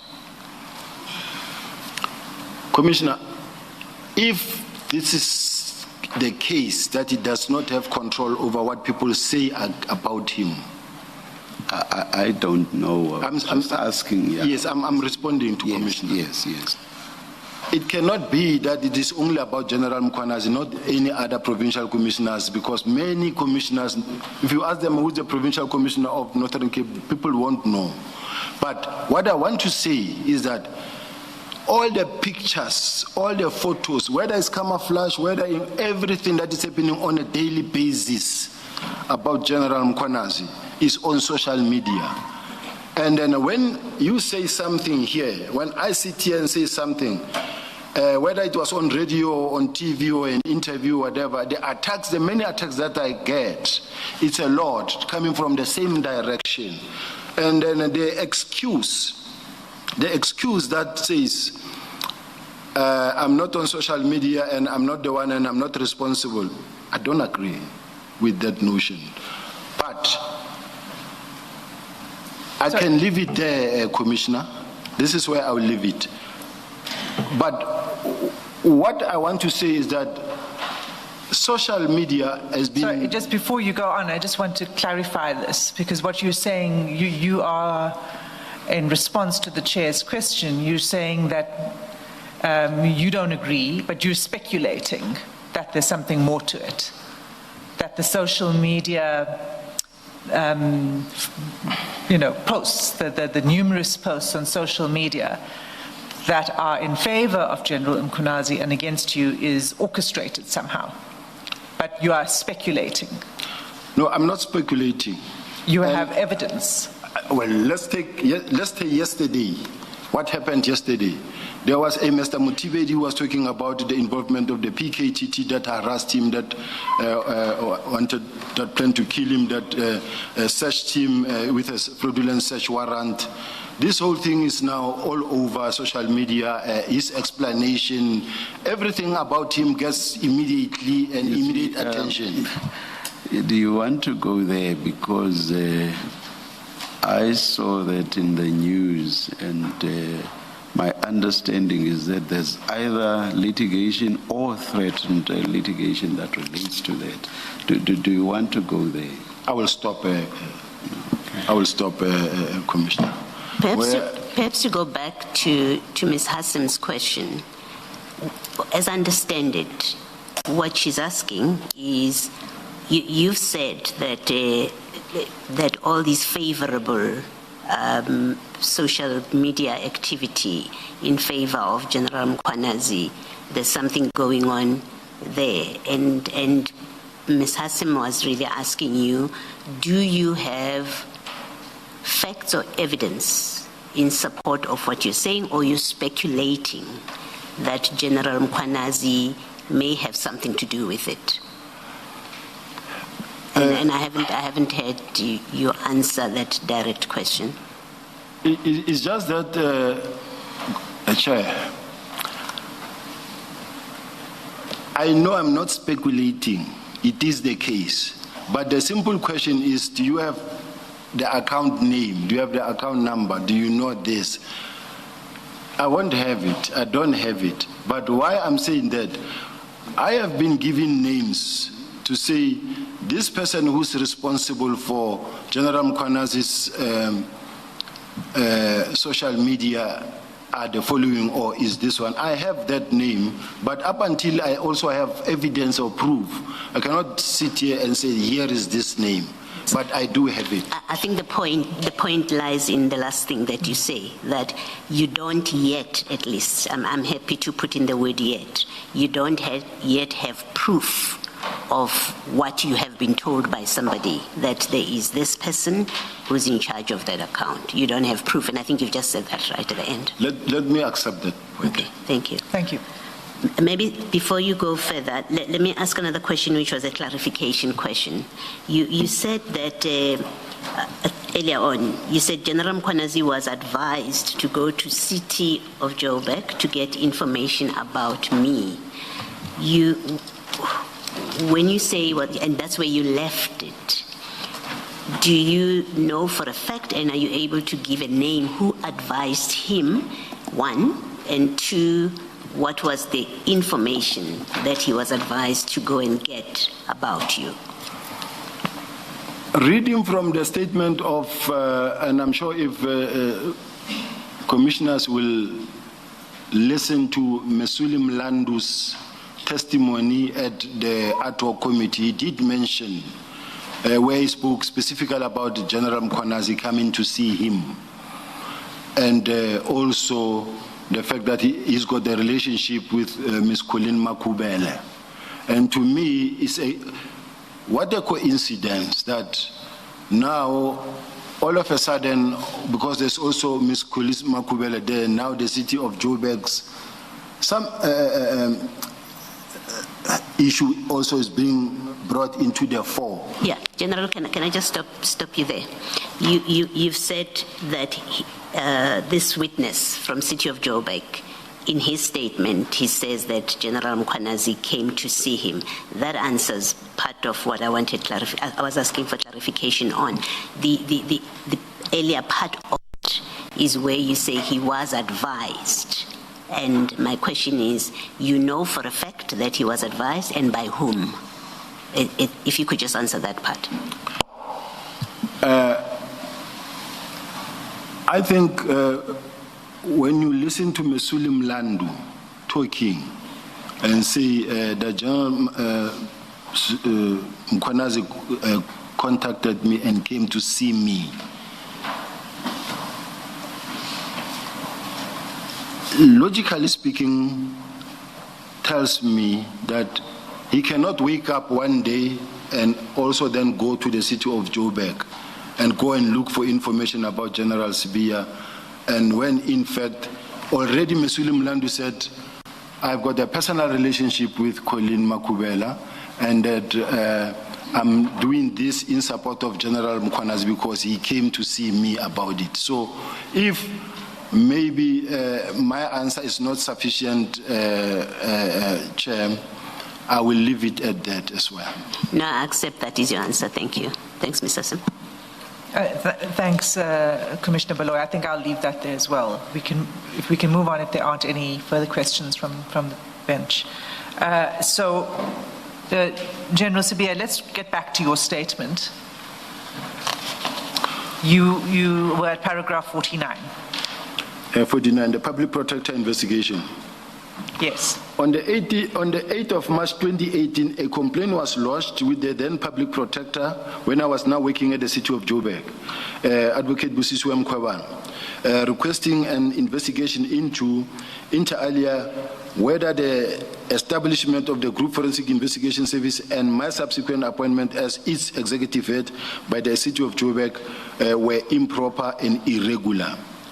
Advocate Mkhwebane indeed investigated the allegations contained in the aforesaid complaint, and on 18 December 2020, Advocate Mkhwebane published a report number 21 of 2020-2021 titled Report on an Investigation into Allegations of Maladministration Relating to Irregular Appointment, Irregular Salary Increase, Financial Mismanagement, Procurement Irregularities, and Conflict of Interest in the City of Joburg.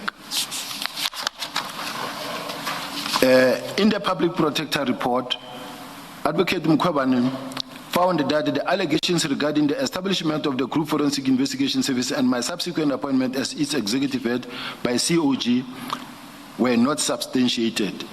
She further held that both my appointment and the regrading of my remuneration remuneration were in compliance with the applicable legal framework of COJ, and that on the evidence available to her, she concluded that there was no justifiable basis either in law or in the fact to impugn the process followed by COJ in appointing me and subsequently adjusting my salary.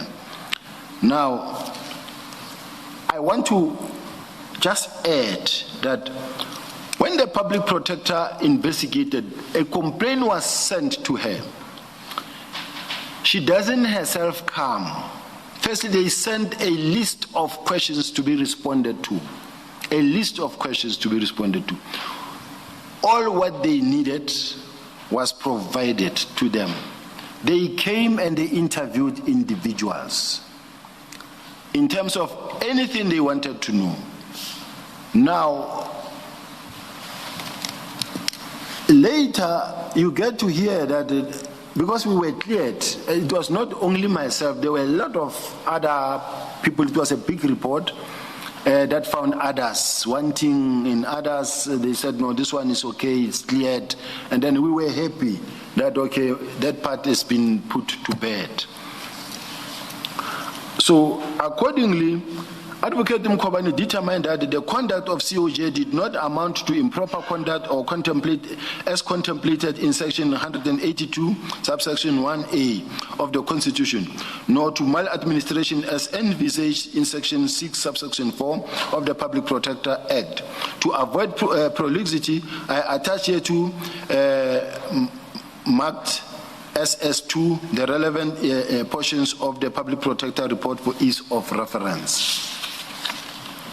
Can I go to 53? Notwithstanding that Public Protector report exonerated both myself and COG of any wrongdoing in relation to my appointment, Al-Jamaa Tapelo Ahmad nevertheless persisted in publishing statements impugning the legitimacy of my appointment and alleging inter alia that I was incapable of, unfit to hold the position of head of group forensics, was politically compromised, and that my independence, impartiality and credibility had been impeded as a result thereof. Unlawfully procured spying equipment, which I utilized to spy on councillors that were not affiliated to the DA, and in so doing that I had committed various crimes. Now, accordingly, in and around June 2022, I launched an urgent application in the Johannesburg High Court against Ahmad and Al-Jamaa, in terms of which I sought protection against Ahmad's ongoing and anticipated unlawful and defamatory statement and publication, some of which were issued on the eve of my urgent application. The court held that statements were made by Ahmad were not only de facto defamatory, but were patently false. Additionally, the statements were not benevolent statements made for the public's interest or the sake of their interest, but were inappropriate as well as exploitative and purely derogatory in nature. The court was of the view that I had, through my counsel, provided ample factual evidence that demonstrated the patently false nature of the statement. My application was thus granted with cause. Ahmad and Al-Jamaa noted an appeal against the court's decision. However, the appeal was dismissed. The effect of the dismissal in that the original judgment stands in full force and remains binding, thereby confirming finding of defamation against me. Now, the city of Joburg is political parties. If other political parties attack the mayor for being a mayor in a political party and they use a particular approach to say he implemented this, he appointed this one illegally, this is what was happening in the city of Joburg. But safe to say that, firstly, Chair, what I want to talk about the issue of Al-Jamaa or the issue of the procurement of the spying equipment. It is very much important that I put it, because This thing was reported to the public protector, reported to the Inspector General of Intelligence, who referred it to the SSA as it is their mandate, also investigated by the Hawks, and then also by other private companies that were investigated. SSA are the ones who's got the mandate, and they even wrote a letter that says we are the ones who will be able to tell you whether this is a spying equipment or not. They went through that. They came to the office, Hawks, public protector. They also came, SSA. They went through the equipment, and they went through the war room that we built. Now, allow me, Chair, to just give you why we had to procure such. I'm a trained investigator and a well-experienced investigator in the field of investigation. Where I grew up in the investigation company, we had the Scorpions. They had what we call the Crime Information Collection Unit. We at the DPCI, as we speak, they've got what we call the PCMC, Priority Crime Investigation Management Section, where you've got your analysts, where each and every docket that is being opened is also analyzed, so that you can see whether you can connect this person, modus operandi, or now in the city of Joburg. The city's got something like, I don't know, I can't remember whether it's 13 entities, but also departments. But another one is 20 or another one is 13. But what is important is that there's so much crime committed in the cities, different cities. There's so much corruption. There's so much theft committed in every space. In other instances, you find that at revenue services, where people pay electricity, you find that you've got people that are touters. You find many people roaming around there. When you come to pay, they will say to you, the queue is long. Let us see how best we can assist you. Let us do this, and then we can get your account also maybe a discount. They work with certain individuals inside. Now, you need to know if you are group forensics. To start with, I'm the one who established Group Forensics and Investigation Service. It was for that reason that I was employed as well, and say, we want to establish this crime fighting machinery, and I am the one who established it. Now, I say we are here working for the city, and we say we are a world-class city. I need to know, we've got hijacked properties in the city of Joburg. Do we know, as the city of Joburg, how many buildings are hijacked? Who are their owners? I need a system that will capture that part. Now, do we know which department in the city or entity where the city is losing more money and why? We need the entities and to see how they're losing money and what crimes are being committed in different environments. Now, we also have situations where each and every now and then you get a call that says, I suspect my office is bugged. I need someone to come and sweep this office. Now, all right, to do that, state security cannot be every day in the city of Joburg and various other municipalities. Now, what the state security did, they trained each and every department of government, even in the municipalities, they will train what we call a security manager, who has done information information management, MIS document, a minimum information security standard document that you will implement. Whether you're talking about document security, about information security, the physical security, all those things. Now, in my case, I say, all right, now we've got a lot of theft of laptops, theft of city assets. Now, I said, let's go and do a benchmarking. We went to the Hawks, we went to the banks, we went to Protea Coin, we went to, but we went to 5 different departments to see how best can we have a war room with screens. You've got one car that pours petrol 5 times in a day. Where does the petrol go? You've got one car General, that every second... Sorry to do this.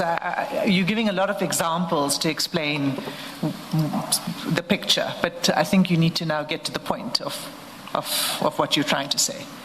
Chair, in all fairness, this is a burning issue at the city of Joburg. And every now and then I'm being accused of having procured the spying equipment. and I'm trying to give a background of all the things that led to me. I wanted the chair, and I want the public, and I want the city to know that it was not spying equipment. It was equipment that should monitor what is happening, all the crimes that is committed in the city of Joburg. It was the equipment that says, if you have this case and this case, it's garbage in, garbage out. Once you put information in this computer, it must tell you that this case relates to that case and that case and that case. Or once you put this name here, this person is involved in that crime and that crime and that crime, and in this department, this guy is the one that is pouring petrol 10 times in a day or what. Now, even other cities were benchmarking from the city of Joburg, because we were trying to make sure that we fight crime in totality. And as I was giving you about the backing of the offices and everything, is that the city was also losing more money. In a sense that every now and then when a new MMC or a city manager or executive director wants to say my office is, I suspect, is packed or something is happening in my office, come in. Now you have to employ a private company, you pay 35,000 to 40,000 rand every now and then. Then we say, but the city is losing a lot of money. This equipment, then we have an engagement with state security that it is this security that this device that you check whether there is any listening device, is there any bomb, now that the city can own. Now we ask state security to say this you can have, this can have, this can have, this can have, and there are people they trained. Now we had that. Now those were the equipment procured, and then those equipment were not procured by myself. There's a committee that deals with finances. It must go through the process, even the city manager. But worst of all, the person who signed, I've got documentation, who signed for the procurement of those things is the wife of the city manager, who is the one who turns in and says, I procure spying equipment. And she's the one who procured and who signed. I've got. But who suggested the purchase? Was it not you after that benchmarking exercise you referred? I suggested. In my case, I'm building capacity for the city to be a world-class city. I copycat like what the DPCI has to say, we have this environment. Now we need to make sure that we know what is happening. Every case that we have, we need to know that this case is not, we are not dealing with a syndicate or we are dealing with an individual case. That is the basis for which we had to procure such. It was just a crime-fighting machinery, nothing to do with spying. But of importance, the state security said there's no spying equipment. They keep on talking about the grabber. There was no grabber ever procured anywhere. And even now, there's no grabber, even in the paperwork. What capabilities did the machinery have? The state security is said is just I wanted to use the exact word in the report, Chair, but what? No, you say you recommended the purchase of the machinery. I'm asking you what the capabilities of the machinery were or are. It was that does not require the report. Yeah, it was just a preventative measures to see that you are not being listened to, or you are not, or there is maybe others. It was cameras and video cameras. It's just a lot of equipment that we needed. But for example, I'm thinking, why would CCTV cameras not have been sufficient? Why this machinery? That's why I want to understand the special capabilities. A CCTV camera, Chair, most of the CCTV cameras, you find that they've been disabled or they don't work. Yeah, he's going to have to explain why now he's getting into what they were not even getting into about that machinery that was purchased when he was in the city of Johannesburg. You'll hear more about him and what he has said so far throughout the day here on 702 on Eyewitness News. It's 11 o'clock. You may regret pulling a muscle while trying to impress that someone at the gym. But with OUTsurance Essential Car Insurance, you'll have no regrets covering your older car at a much lower premium. And you get third-party cover up to 1 million rand. Get OUTsurance Essential Car Insurance today for unfinanced cars older than 5 years valued at less than 130,000 rand. SMS SAVE to 45363. That's SAVE to 45363. Licensed insurer and FSP. TCs and information online. This is financial year end. This is financial year end supercharged with the help of Zero Small Business Accounting Software. Try Zero free for 30 days. Terms apply. Search Zero with an X. This is EWN. Good morning, I'm Sfiso Zulu. We start with breaking news. The Free State High Court has ruled that former Free State Premier Ace Magashule's ex-personal assistant Muradi Cholota will stand trial in the multi-million rand asbestos corruption case. The highly anticipated judgment follows months of legal wrangling in what's become a drawn-out corruption case involving Magashule, controversial businessman Edwin Sodi and other former Free State government officials. Cholota was extradited from the U.S. in 2024, where she was studying. She challenged the Hollywood-style extradition as unlawful, raising questions about the court's jurisdiction to try her in the asbestos matter. Nokayam Dambo has more from the Free State. Last year, the NPA contested the High Court's decision to let Muradi Cholota off the hook in the asbestos corruption trial. The Constitutional Court unanimously upheld the ruling that the extradition was procedurally incorrect because the NPA led the process instead of the Justice Minister. But the Apex Court said this wasn't enough not to try Cholota and sent the matter back to the lower court to hear the remaining grounds of her special plea to avoid prosecution. Cholota maintains the state does not have a case against her. An hour into proceedings, Judge Philip Loubser handed down this judgment. The remaining grounds of Ms. Cholota's special plea are dismissed. This court has jurisdiction to try Ms. Cholota. This means Cholota will be back in the court with former Free State Premier Ace Magashule and more than a dozen others when the main trial resumes next month. Nogukanyam Dambo, Eyewitness News in Bloemfontein. The assault case involving popular TV presenter and ActionSA councillor Xolani Khumalo has been postponed to Monday. Khumalo appeared in the Palm Ridge Magistrates Court today, facing charges of assault and pointing a firearm. He is alleged to have assaulted a man in Katlehong in December last year. ActionSA leader Herman Mashaba, who attended the brief court session, says the party believes Khumalo is innocent. So we hope that they must not really tell us that we're withdrawing the case. We want a total acquittal of Xolani. And I think for us as ActionSA, we're quite confident about this because we know the fight that he's fighting, it is about us. Suspended Deputy National Police Commissioner Sibia is appearing before the Madlanga Commission of Inquiry this morning.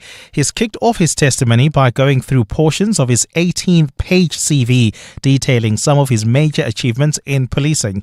He's been accused of having links to criminal kingpins in Gauteng with specific regard to alleged criminal tender tycoon Vusmuzikat Matlala.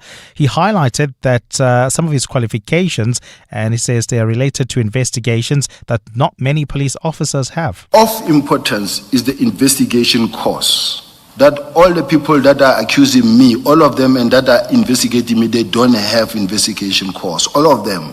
Anybody who's been here to talk about me, they don't have this course. They've never been trained as detectives. Then they are not detectives. And following the regular chopping and changing of members of parliament, the MK party has written to the National Assembly Speaker confirming that Duduzile Zuma Sambula is the organization's signatory. She will be responsible for all the party's communications with parliament, including the deploying and firing of MPs.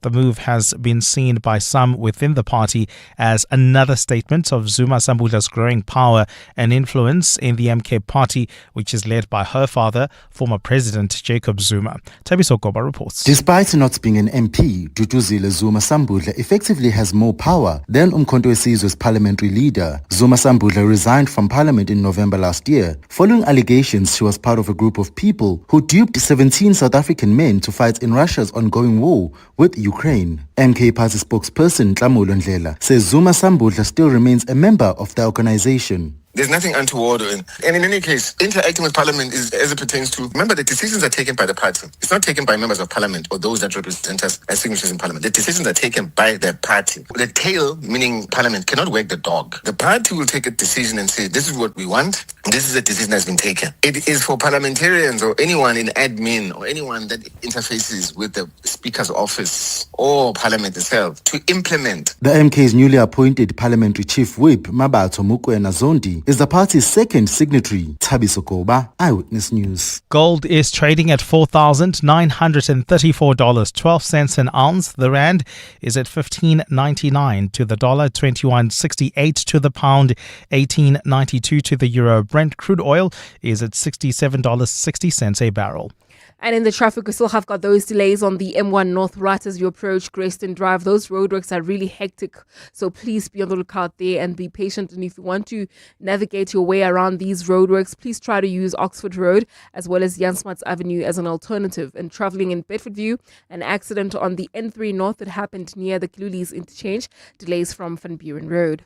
A partly cloudy day in store for Gauteng. The temperatures will peak at highs between 27 and 28 degrees. The top story in EWN this hour. The Free State High Court has ruled that former Premier Ace Magashule's ex-personal assistant Moradi Cholota will stand trial in the multi-million rand asbestos corruption case. EWN, in touch, in tune, and independent. For the latest, visit ewn.co.za or download the EWN app. You're with Clement Manyathela On 702. Let's Walk the Talk, streaming on the Prime Media Plus app, DSTV channel 856, 92.7 and 106 FM.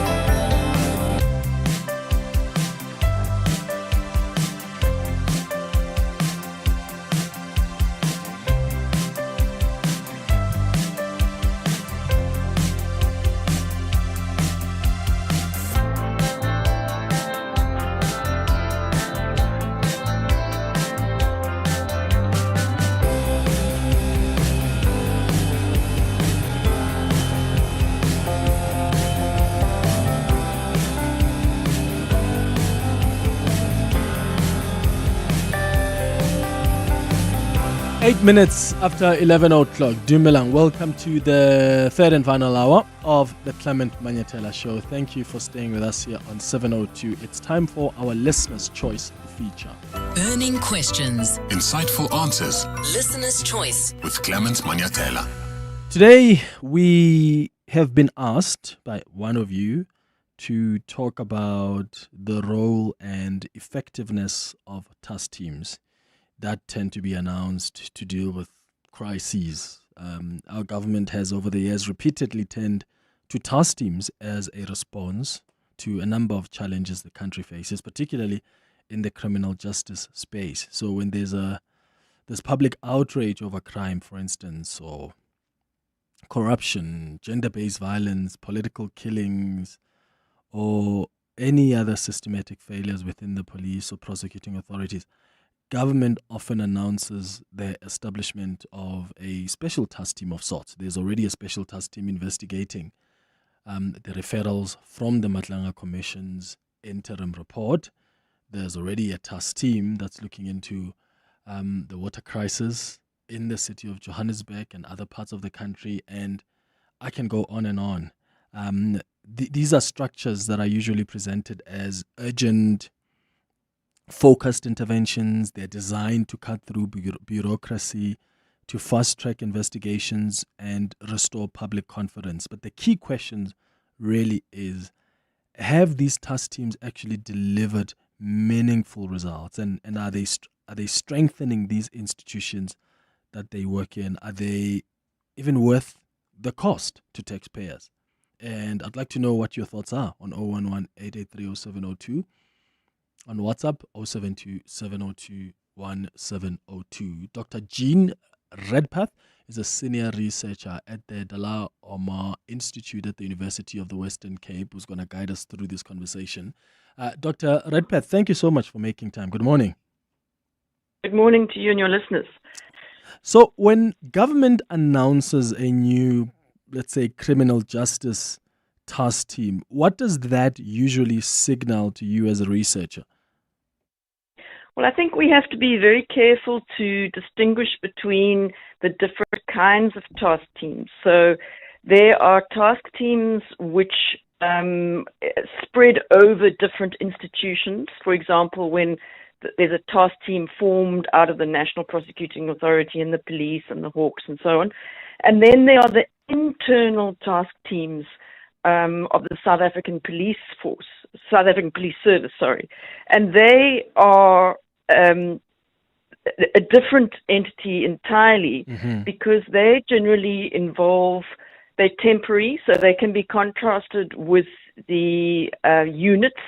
So units within the South African Police Service are established on a permanent basis, and there's a permanent allocation of resources, people, structure, and their posts established, etc., etc.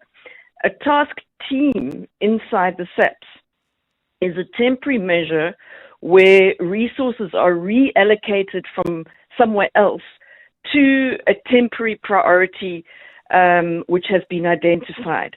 And with the Madlanga Commission, what's become clear with such task teams is that there is a significant additional budget allocated, and this is generally for what we would, as ordinary public, talk about as travel expenses.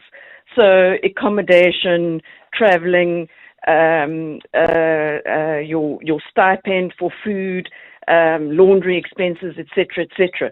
So it kind of envisages that people who are in one place are moved somewhere else to deal with a specific priority. So that is the internal SAPS task team, and it's not supposed to last forever. It's supposed to deal with something that goes on, and then once the immediate priority is dealt with, it's supposed to come to a stop. Now, the contrast with specialized units is that they are dealing with an ongoing problem that's always going to be there. So that's why they have permanent resources and permanent allocation to them.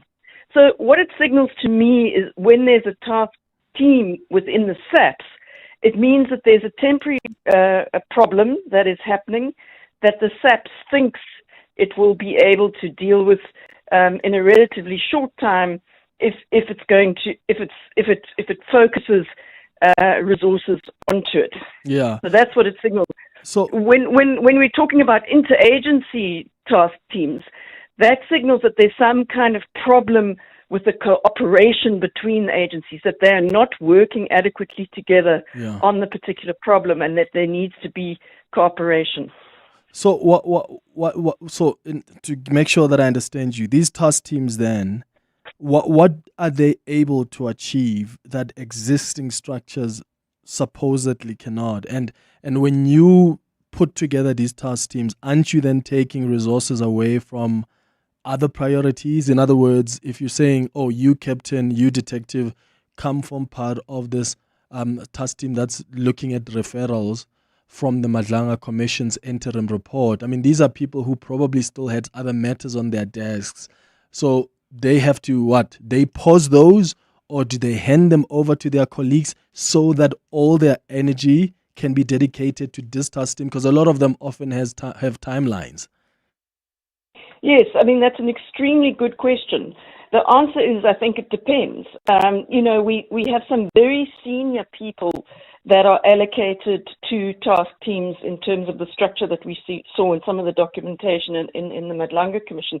Now, it simply cannot be that their time is permanently allocated to the particular task. So I don't believe that it is true, but at people lower down the level, they are indeed permanently allocated. Things like vehicles and that sort of thing, not permanently allocated, but allocated for the life of the task team.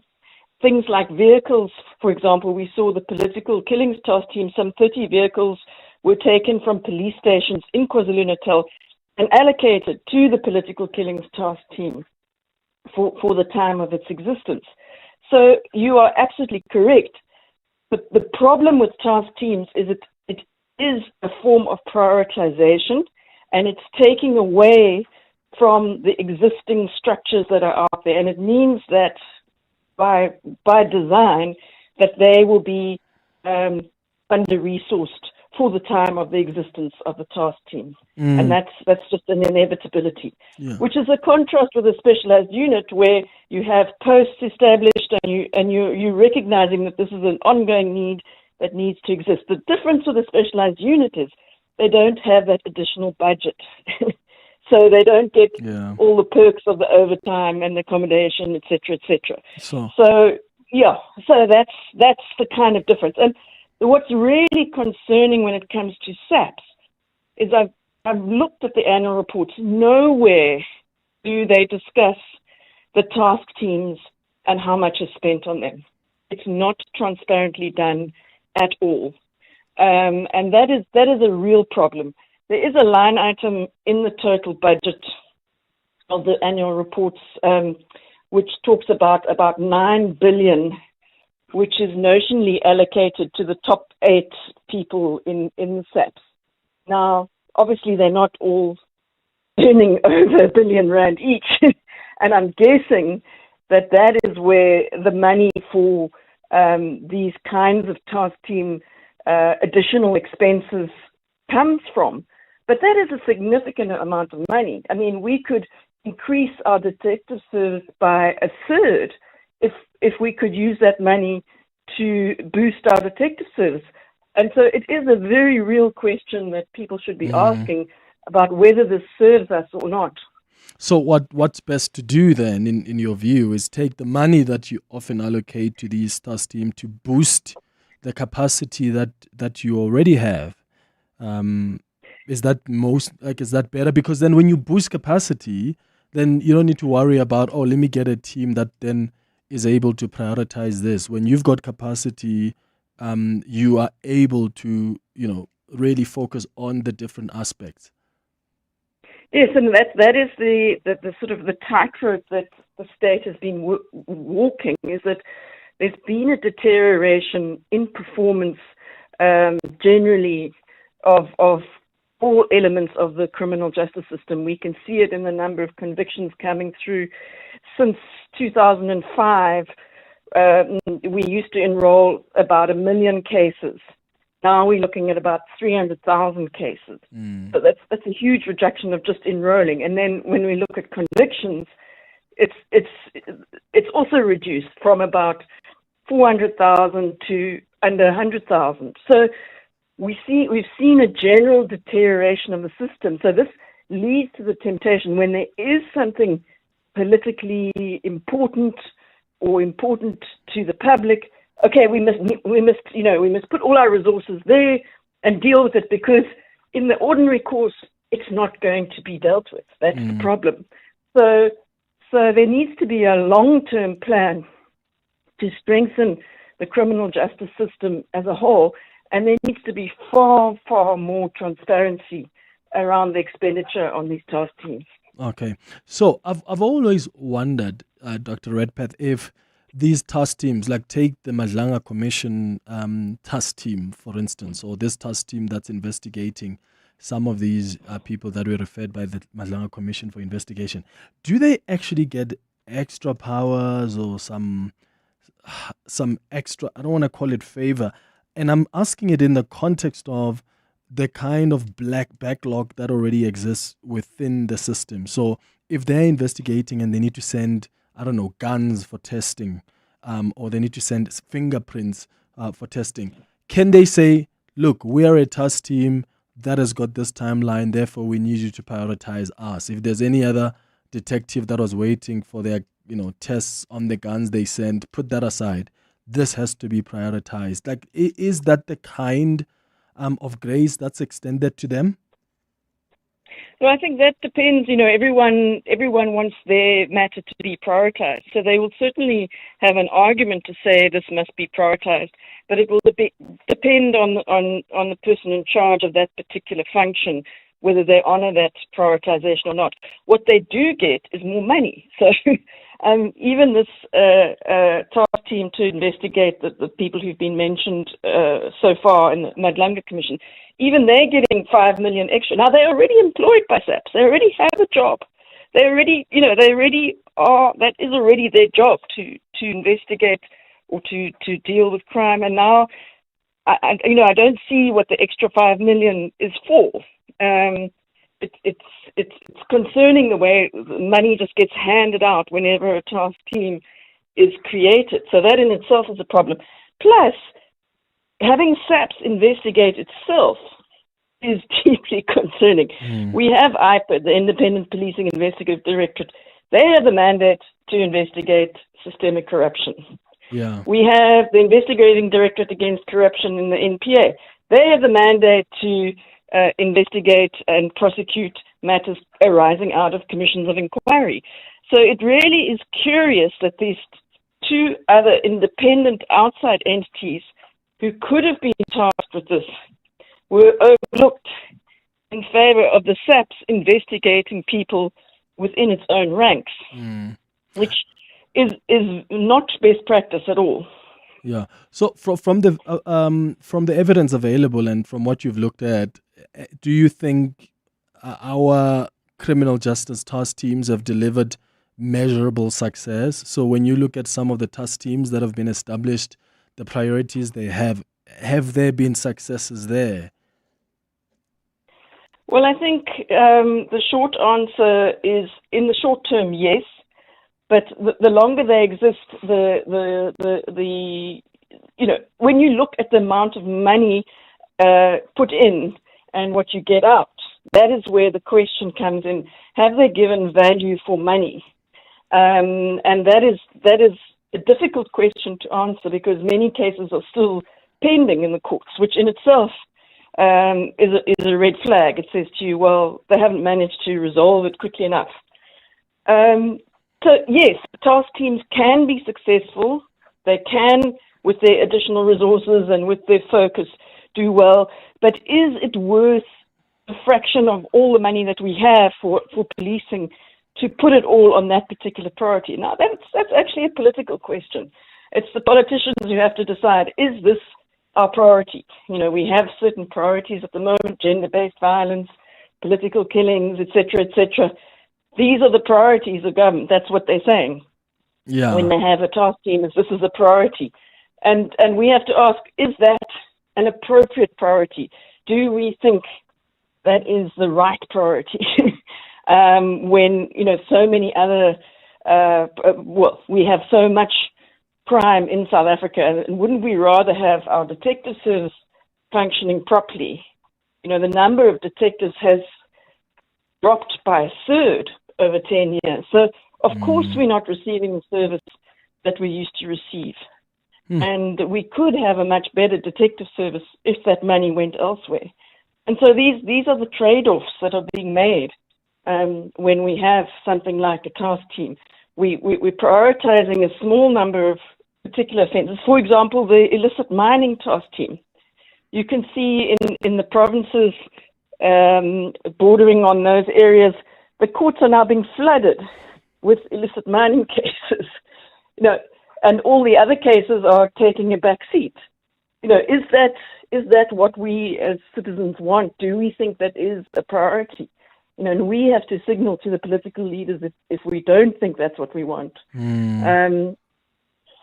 Yeah, that's interesting. Because it's the political leaders then that decide this is what we think is a priority, even if that may take resources from other cases. But we want resources to really be concentrated here.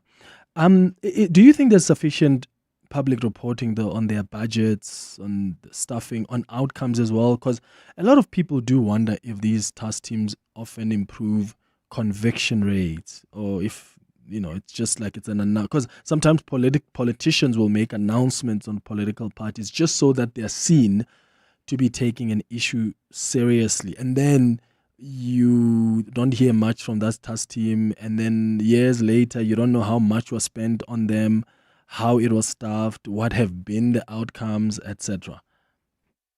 You're absolutely correct. And as I said to you, one would expect to see that kind of information in the annual reports, explaining what task teams were established, what expenditure was. There's nothing. There's brief mention of the provincial illicit mining task teams, but there's no indication of what additional expenditure went into that and how it went and whether they did better or worse than anybody else.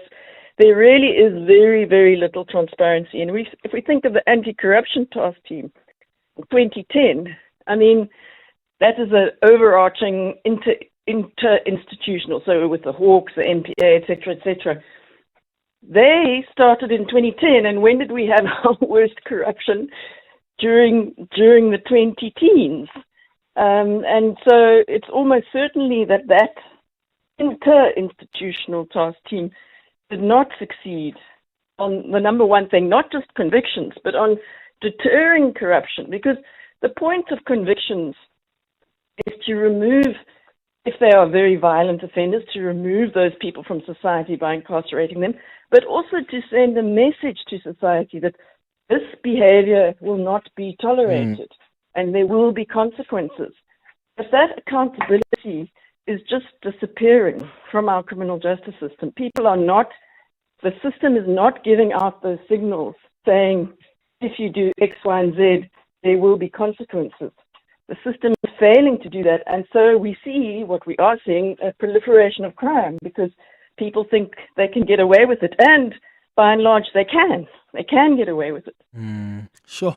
So what would be your advice then? I mean, if you were in a position to advise government, what reforms would you prioritize instead of creating another task team? What's the best way to approach these matters? So I think our detective service has just been completely neglected. The numbers have been allowed to drop.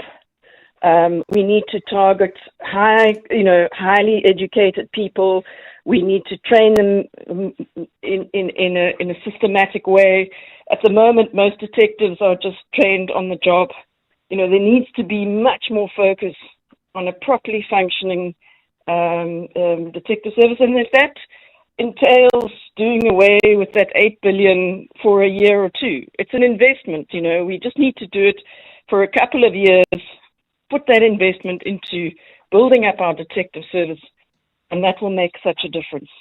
We also have a similar problem in the National Prosecuting Authority, where the systematic problems with the prosecuting authority are leading to, lack of performance from the prosecuting authority. That's going to require legislative reform, because at the moment, our prosecutors, they don't need to be lawyers. And they're brought into the prosecution service very young, and they learn the slow way of doing things on the job. And that is not serving us as a nation. We need a professionalized prosecution service, a much more professional detective service, and a properly functioning court system. So, in a sense, getting the basics right before going for the flashing specialist sort of ideas of task teams and special units. Yeah, no, makes complete sense. Dr.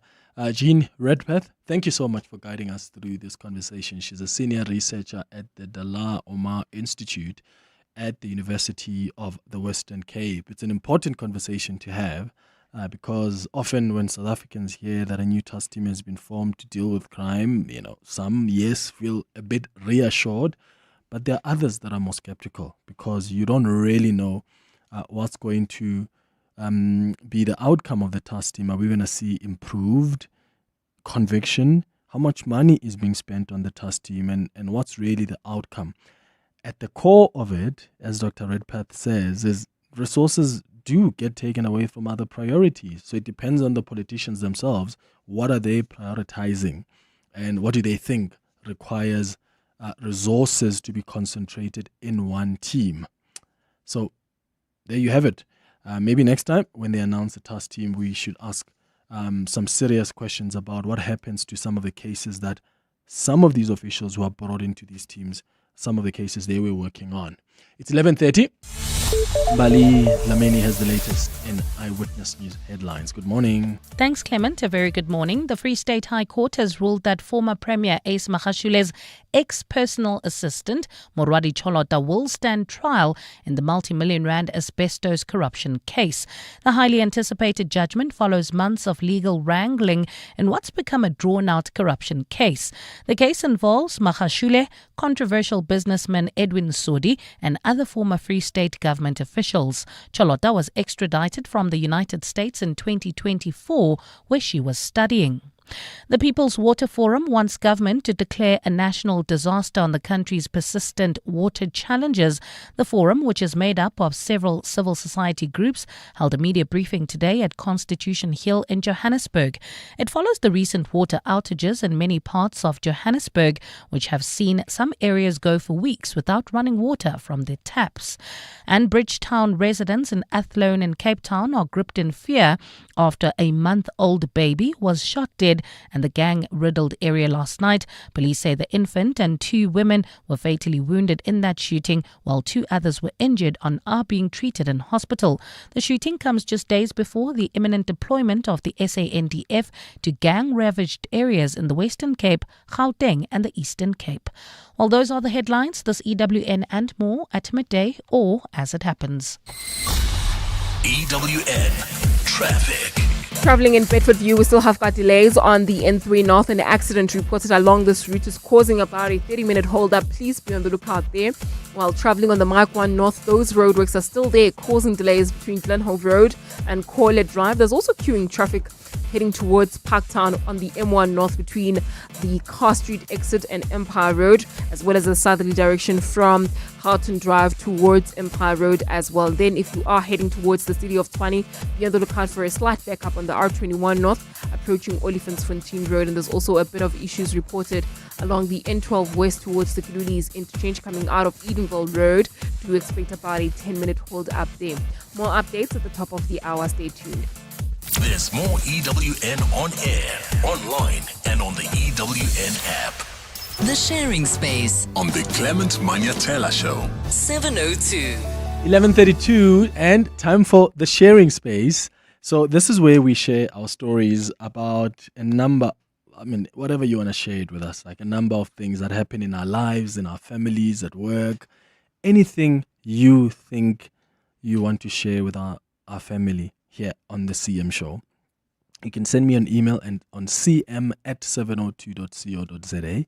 That's cm@702.co.za and indicate that this is for the sharing space, and we'll read your email anonymously if you want. And sometimes a lot of you are writing us emails and you're asking for advice. Sometimes you are just sharing what happened and you want to know if the other listeners have had the same experience. So today we've got an email from Anonymous.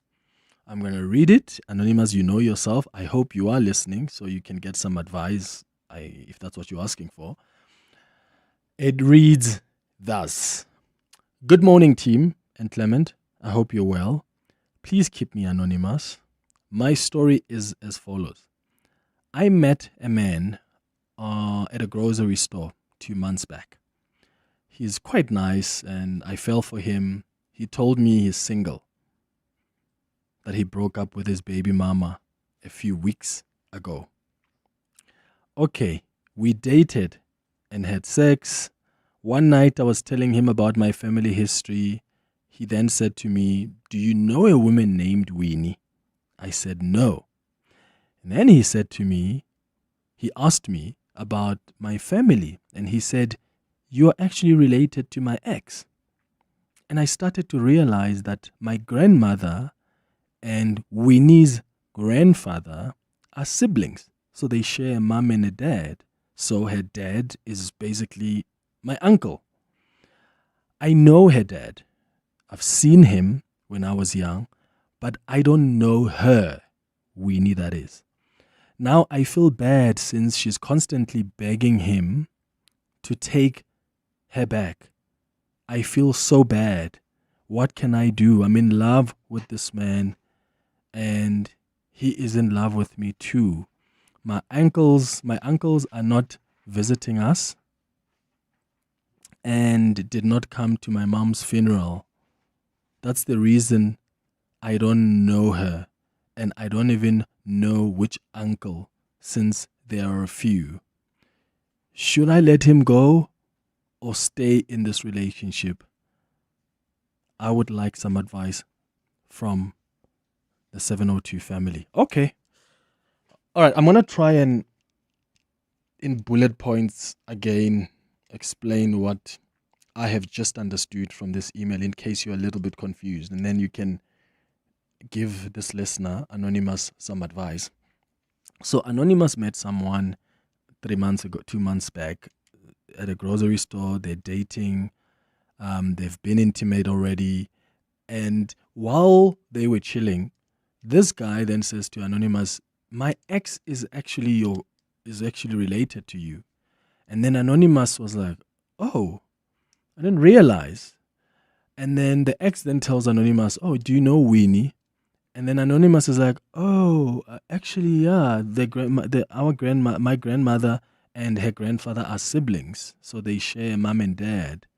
So Anonymous now says her boyfriend's ex is basically her distant cousin. So she is in love with this guy. But Anonymous is saying this distant cousin keeps on calling this guy and asking him to take her back. So Obatla love back. But Anonymous is saying, but I love this guy. But I also feel a little bad because I'm basically related to this distant cousin. So what do I do? Should I let him go or stay? And she explains in this email to the last line says, my uncles don't invite us. They didn't even come to my mom's funeral. So that's why I don't even know them, meaning they are really distant cousins.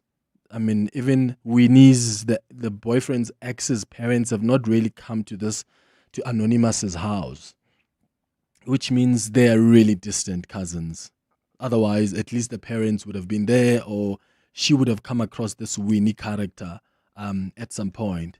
So, to me, Anonymous, keep your boo. Keep your boo. I mean, if you are in love with this guy, he's in love with you. You've never met this Winnie character. And she's too distant, no?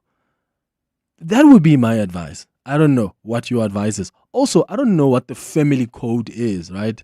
I mean, of course, I wouldn't advise that if Winnie was your sister, blood sister from your family, then you date her ex. That would probably be awkward for you as a family, even though other people do it. That's their business. But this is a distant cousin you don't even know. Like, it's like her grandmother, your grandfathers, what are sisters. It's a little long of a family tree for me. And I think my advice would be, if you're in love with this guy, go for it, my friend. If this guy really loves you, you think this thing is going to work, don't let it go. What advice do you have for Anonymous? 011-883-0702. WhatsApps on 072-702-1702. If you think you cannot afford a lawyer, think again. Clientele Legal has made professional legal services affordable. You receive up to 745,000 rand worth of legal services per year. Our range of plans include cover for you, your spouse, children, and extended family. Plans include cover for civil, criminal, and labor-related matters. Whether it's protection orders, gender-based violence, uncontested divorce, or poor service, your Clientele Legal lawyer will be there to assist you. Our services are convenient. Simply pick up the phone and call your lawyer or send us an email and we'll get back to you. All plans include a bail benefit of up to 5,000 rand and we'll go to the police station and pay it for you. Plus, Clientele Legal offers you 24-hour telephonic legal advice. SMS legal to 48721. That's legal to 48721. Clientele General is an authorized FSP and licensed non-life insurer. T's and C's online. Standard rates apply. The Checkers Extravaganza is now on with over 1,500 deals every week. Like Clover Butro Full Cream Butter Spread 500 grams for $79.99. Lancewood Cheddar or Gouda Cheese 900 grams for $129.99. And Baby Soft White or Supreme Quilts 2-ply toilet rolls 9 per pack, any 2 for 129 Rand. Valid until 22 February, only at Checkers, Checkers Hyper or shop on 6060. The Money Show. Weekday evenings at 6. Many other indications that our economy is at last moving. Do these numbers show there is some progress in actually creating jobs? We saw, I think, what was quite embarrassing, Stephen, the drop in the trade numbers in terms of employment outcomes. And it was because of the cleanup ahead of G20, and it's coming out in the numbers here. And so informal trade already then becomes dogged in the way in which we recognize its contribution to economic outcomes in the country. Sofisa Skinjana is the economist. The Money Show on 702. Let's walk the talk. The Money Show, Stephen Curtis, is brought to you by ActionSA CIB. Invested in your story because your story matters. ActionSA is an authorized FSP and registered credit provider. The Sharing Space on the Clement Manyathela Show. 702. So, what is the family code? Are we allowed to date people who have dated our distant cousins? I say sure. Do whatever you want if you're in love and you're not causing any harm. In this case, Anonymous has just told us that their fathers with Winnie, the distant cousin, their fathers are cousins, not them. So, I mean, she doesn't even know this Winnie character. But I forgot to mention an important detail that the producers just alerted me to.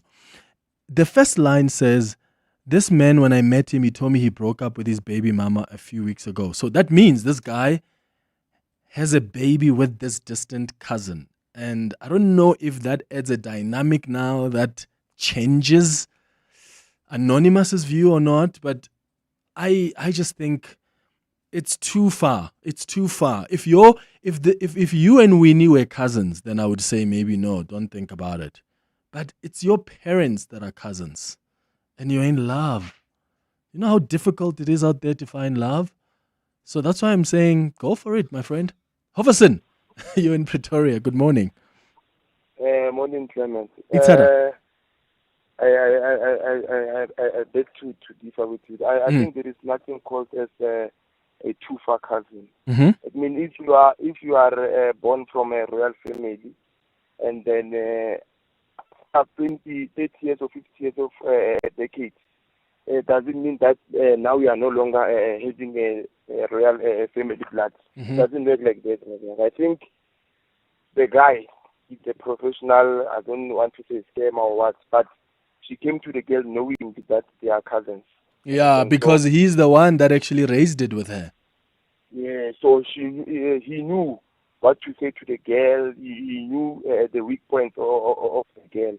So I think that's why the girl fell for him, because they met at the grocery within a month or so. They had slept together, did everything. So I think the guy is a smooth talker, and then he's think like he looks at people's weak points and then use them against them. So I think the caller, Anonymous, I think she must sit down and think thoroughly about this decision, because I think it's not going to be the end of him. If they get married, the guy will also look at the cousins. When there's a party, when there's a funeral, the man is looking at other cousins. Nah, but that's unfair, Hoverson, because this boyfriend didn't see this girl at Winnie's house. In fact, this girl and Winnie don't even know each other. Yeah, but it doesn't matter. I'm thinking the problem with the guy, because if he knew. Yeah, but also, how did the guy? You're right. How did the guy know that Winnie, his baby mama, and this new girlfriend are related? So that means Winnie may have mentioned it. Yeah, and then maybe somehow, the girl may have came to the party a long time ago. The guy saw her there, and then they said, this one, one day I'm going to get her. Yeah. So that's why I'm saying the guy is a spy. It's like you don't have to play around him. Okay, got you. Havison in Pretoria. Let's hear what the other listeners think. What's your advice for Anonymous? Morning. It's simple. If all is true that is said by Anonymous, it's a simple find us, keep us. Hang on to your man. It's simple as that. You are no reason for their breakup. You love him, Nana? Yes. He loves you? Yes. Simple. It's what, when I check, tick, tick, tick. Therefore, hang on to him, baby. Clement, catch a week. The boyfriend knows very well that these people are family, they are cousins, they know very well. It's a guy's game that when you break up with a girlfriend, you go after the distant sisters, to get back to pay revenge of some sort to your ex. You understand? So it's unfortunate that the other ex is now begging for love back. But this guy knows very well that he wanted to do whatever that is happening right now. It happened deliberately. It was not by accident that they met at the grocery shop or what. That's what we guys do. When your baby hates you, baby mama hates you, you go after the sisters. You go after them one by one so that finally when she knows, she must at least have a little bit of a pain, something like that. Khotso from Naledi. Khotso, please don't include us as men in that. Not every man does that. Huh? Who go to your sisters because things didn't work out with you? Awa. Hi, morning, Clement and team. Mapare from a report. My advice to Anonymous is don't let him go. So, both of you want to make the same mistakes over one guy. How, Sisi? Continue, Aluta, continue. Meet and block. Block. Tell the guy to block your distant cousin. We are all related at the end of the day. There's nothing outside there. That's why she's going back to him. There's nothing outside. So when you want to lose something that you have, I'm laughing at the fact that he says we're all related, all of us. Which, to your point, is a little true. Good morning, 702 Land. To Anonymous, this is Vincent. I suggest that you keep your man, and it is clear that your family, somewhere, somehow, it sounds like they are not, connected in a way.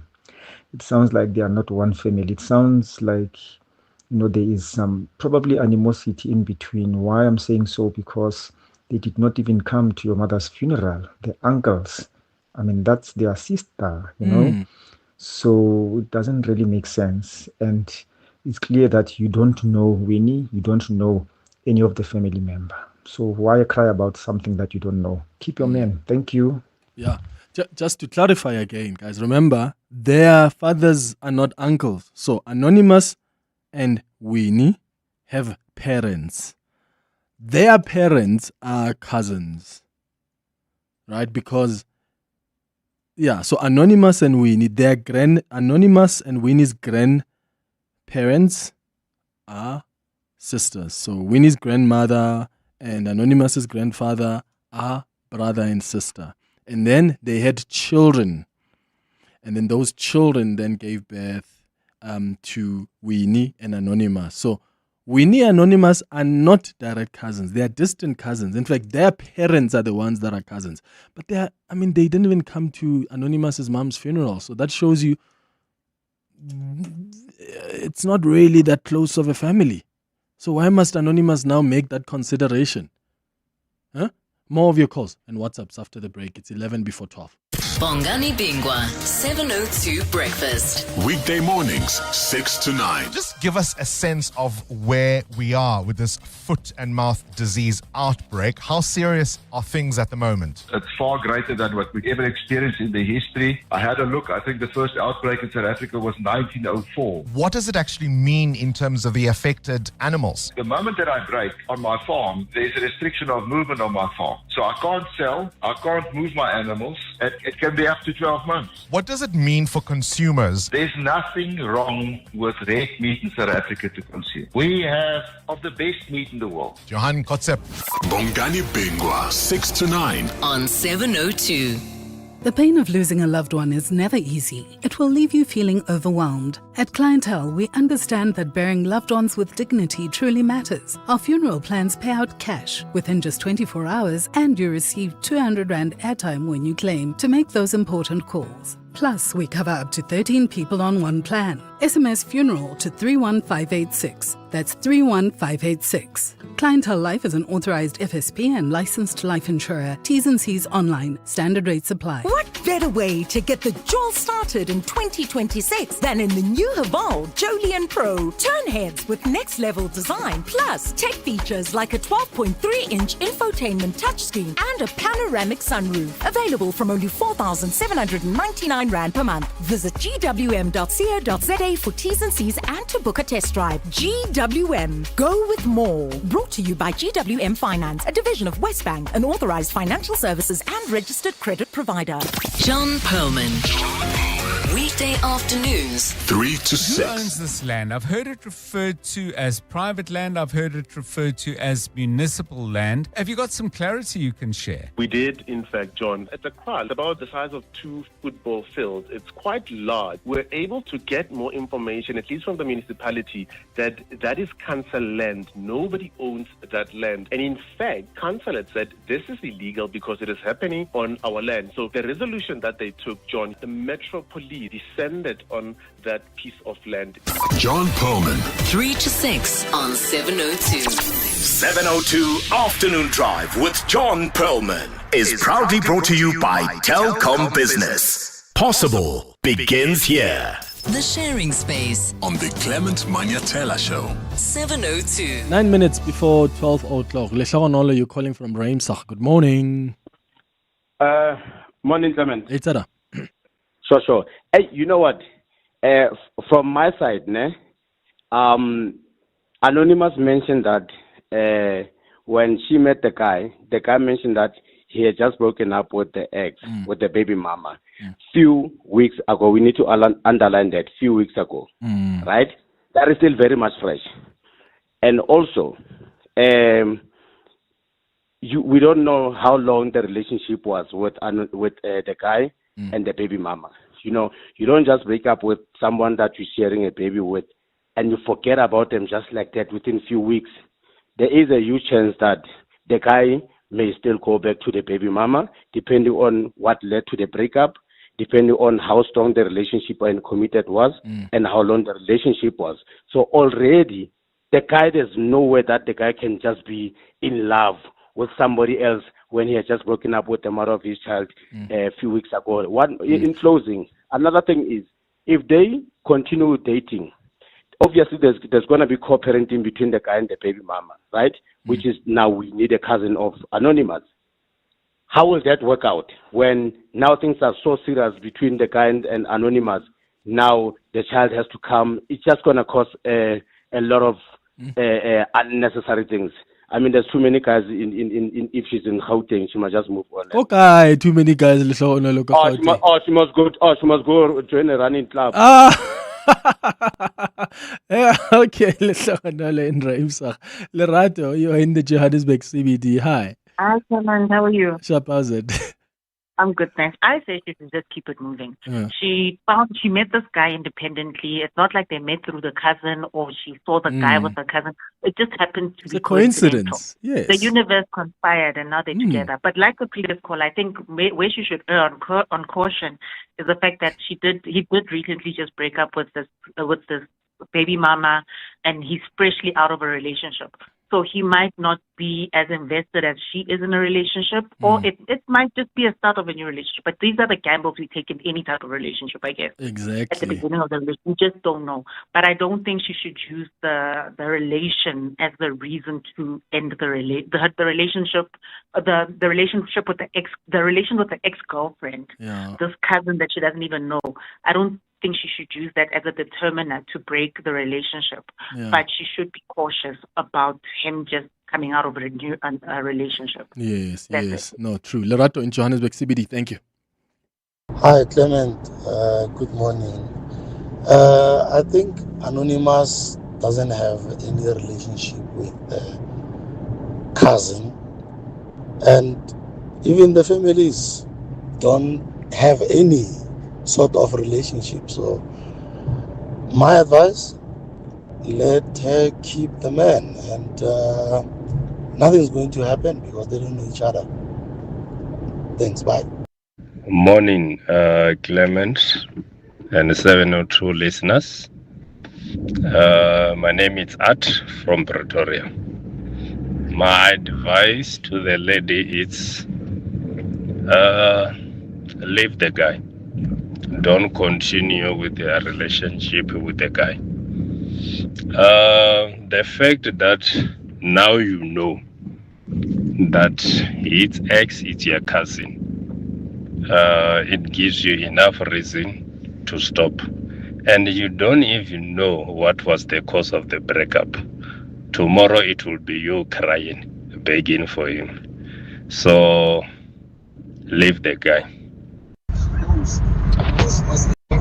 Clement. This story is confusing.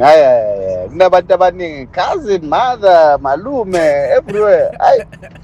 Okusalayo nje mabathandana abaqhubeke mfowethu. Isikhathi sincane, impilo is short. Aba-enjoy babe right. Hi, Clement. It's Vusia in Pretoria. You know, this Anonymous, you just need to check how did the guy know where this woman is a far cousin to his ex, because it might be that he knew, so he's just now playing games with them because of now he's done with the other one. Now he is on this lady, so you just need to, if the guy didn't know her, if the guy didn't know the current that they were related to the ex, then the girl should just relax. But if the guy knew and the girl, obviously she didn't know, so the guy might be the problem here. Aubrey Masango. Weekday evenings, 8 to midnight. We were supposed to host the MEC for transport. They've written to us to say, no, we've spoken many times to 702. We don't feel like we need to come and speak to you guys. You might have spoken to another presenter at another show. When you agree and you say, yes, I'm going to come, then mid-air you decide, no, you're not going to come because you have already spoken to 702. And were the people that are listening now listening then? Come on. And then the very same government people will be the first to say, yeah, but you don't give us platform. Aubrey Masango. 8 to midnight on 702. 702. When your business needs strength, reliability, and serious capability, look no further than the Peugeot Professional Pickup Range. Built tough for South African conditions, Peugeot pickups are engineered for fleets, professionals, and the agricultural heroes who keep this country moving. From rugged load capacity to fuel-efficient performance, these pickups work as hard as you do. Whether you're building, delivering, or farming, Peugeot has a model that's ready for the job. Visit your nearest Peugeot dealership today and power your business with the confidence of Peugeot Professional. Land Track. It's pretty, but tough. From your pet's bowl to Belito, brew. Or Barcelona. Maybe Bordeaux? How about Brazil? Or Butts, Betty's, Baviance, Bella Bella, or even Benoni. Buy any Hills pet food and you could win one of 10 holidays worth 200,000 Rand each. Or take the bucks. Scientifically proven formulas for your pet. An adventure for you. Hills Pet Nutrition. Science does more. T's and C's apply. Whether it is a CCMA referral, problems with a mechanic, unfair blacklisting, or an uncontested divorce, Clientele Legal offers professional legal services to all South Africans. Our plans are affordable, and you receive up to 745,000 Rand worth of legal services per year. We cover civil, criminal, and labor-related matters. Our nationwide legal teams are standing by to support you 24 hours a day. Plus, all plans include a 5,000 Rand bail benefit. Join today. SMS LEGAL to 48721. That's legal to 48721. Clientele General is an authorized FSP and licensed non-life insurer. T's and C's online. Standard rates apply. Coming up On the Midday Report. with Mandy Wiener. How are you doing, Mandy? Good morning. Hey, Clement. What's popping? The Deputy National Commissioner, Sibia, says he's been targeted politically. We'll pick up where you've left off there with the Madlanga inquiry. Xolani Khumalo was due in court at the same time that he was supposed to be sworn in as an Ekurhuleni MMC, which he's not going to be because ActionSA says he's not part of the coalition. I mean, so confusing.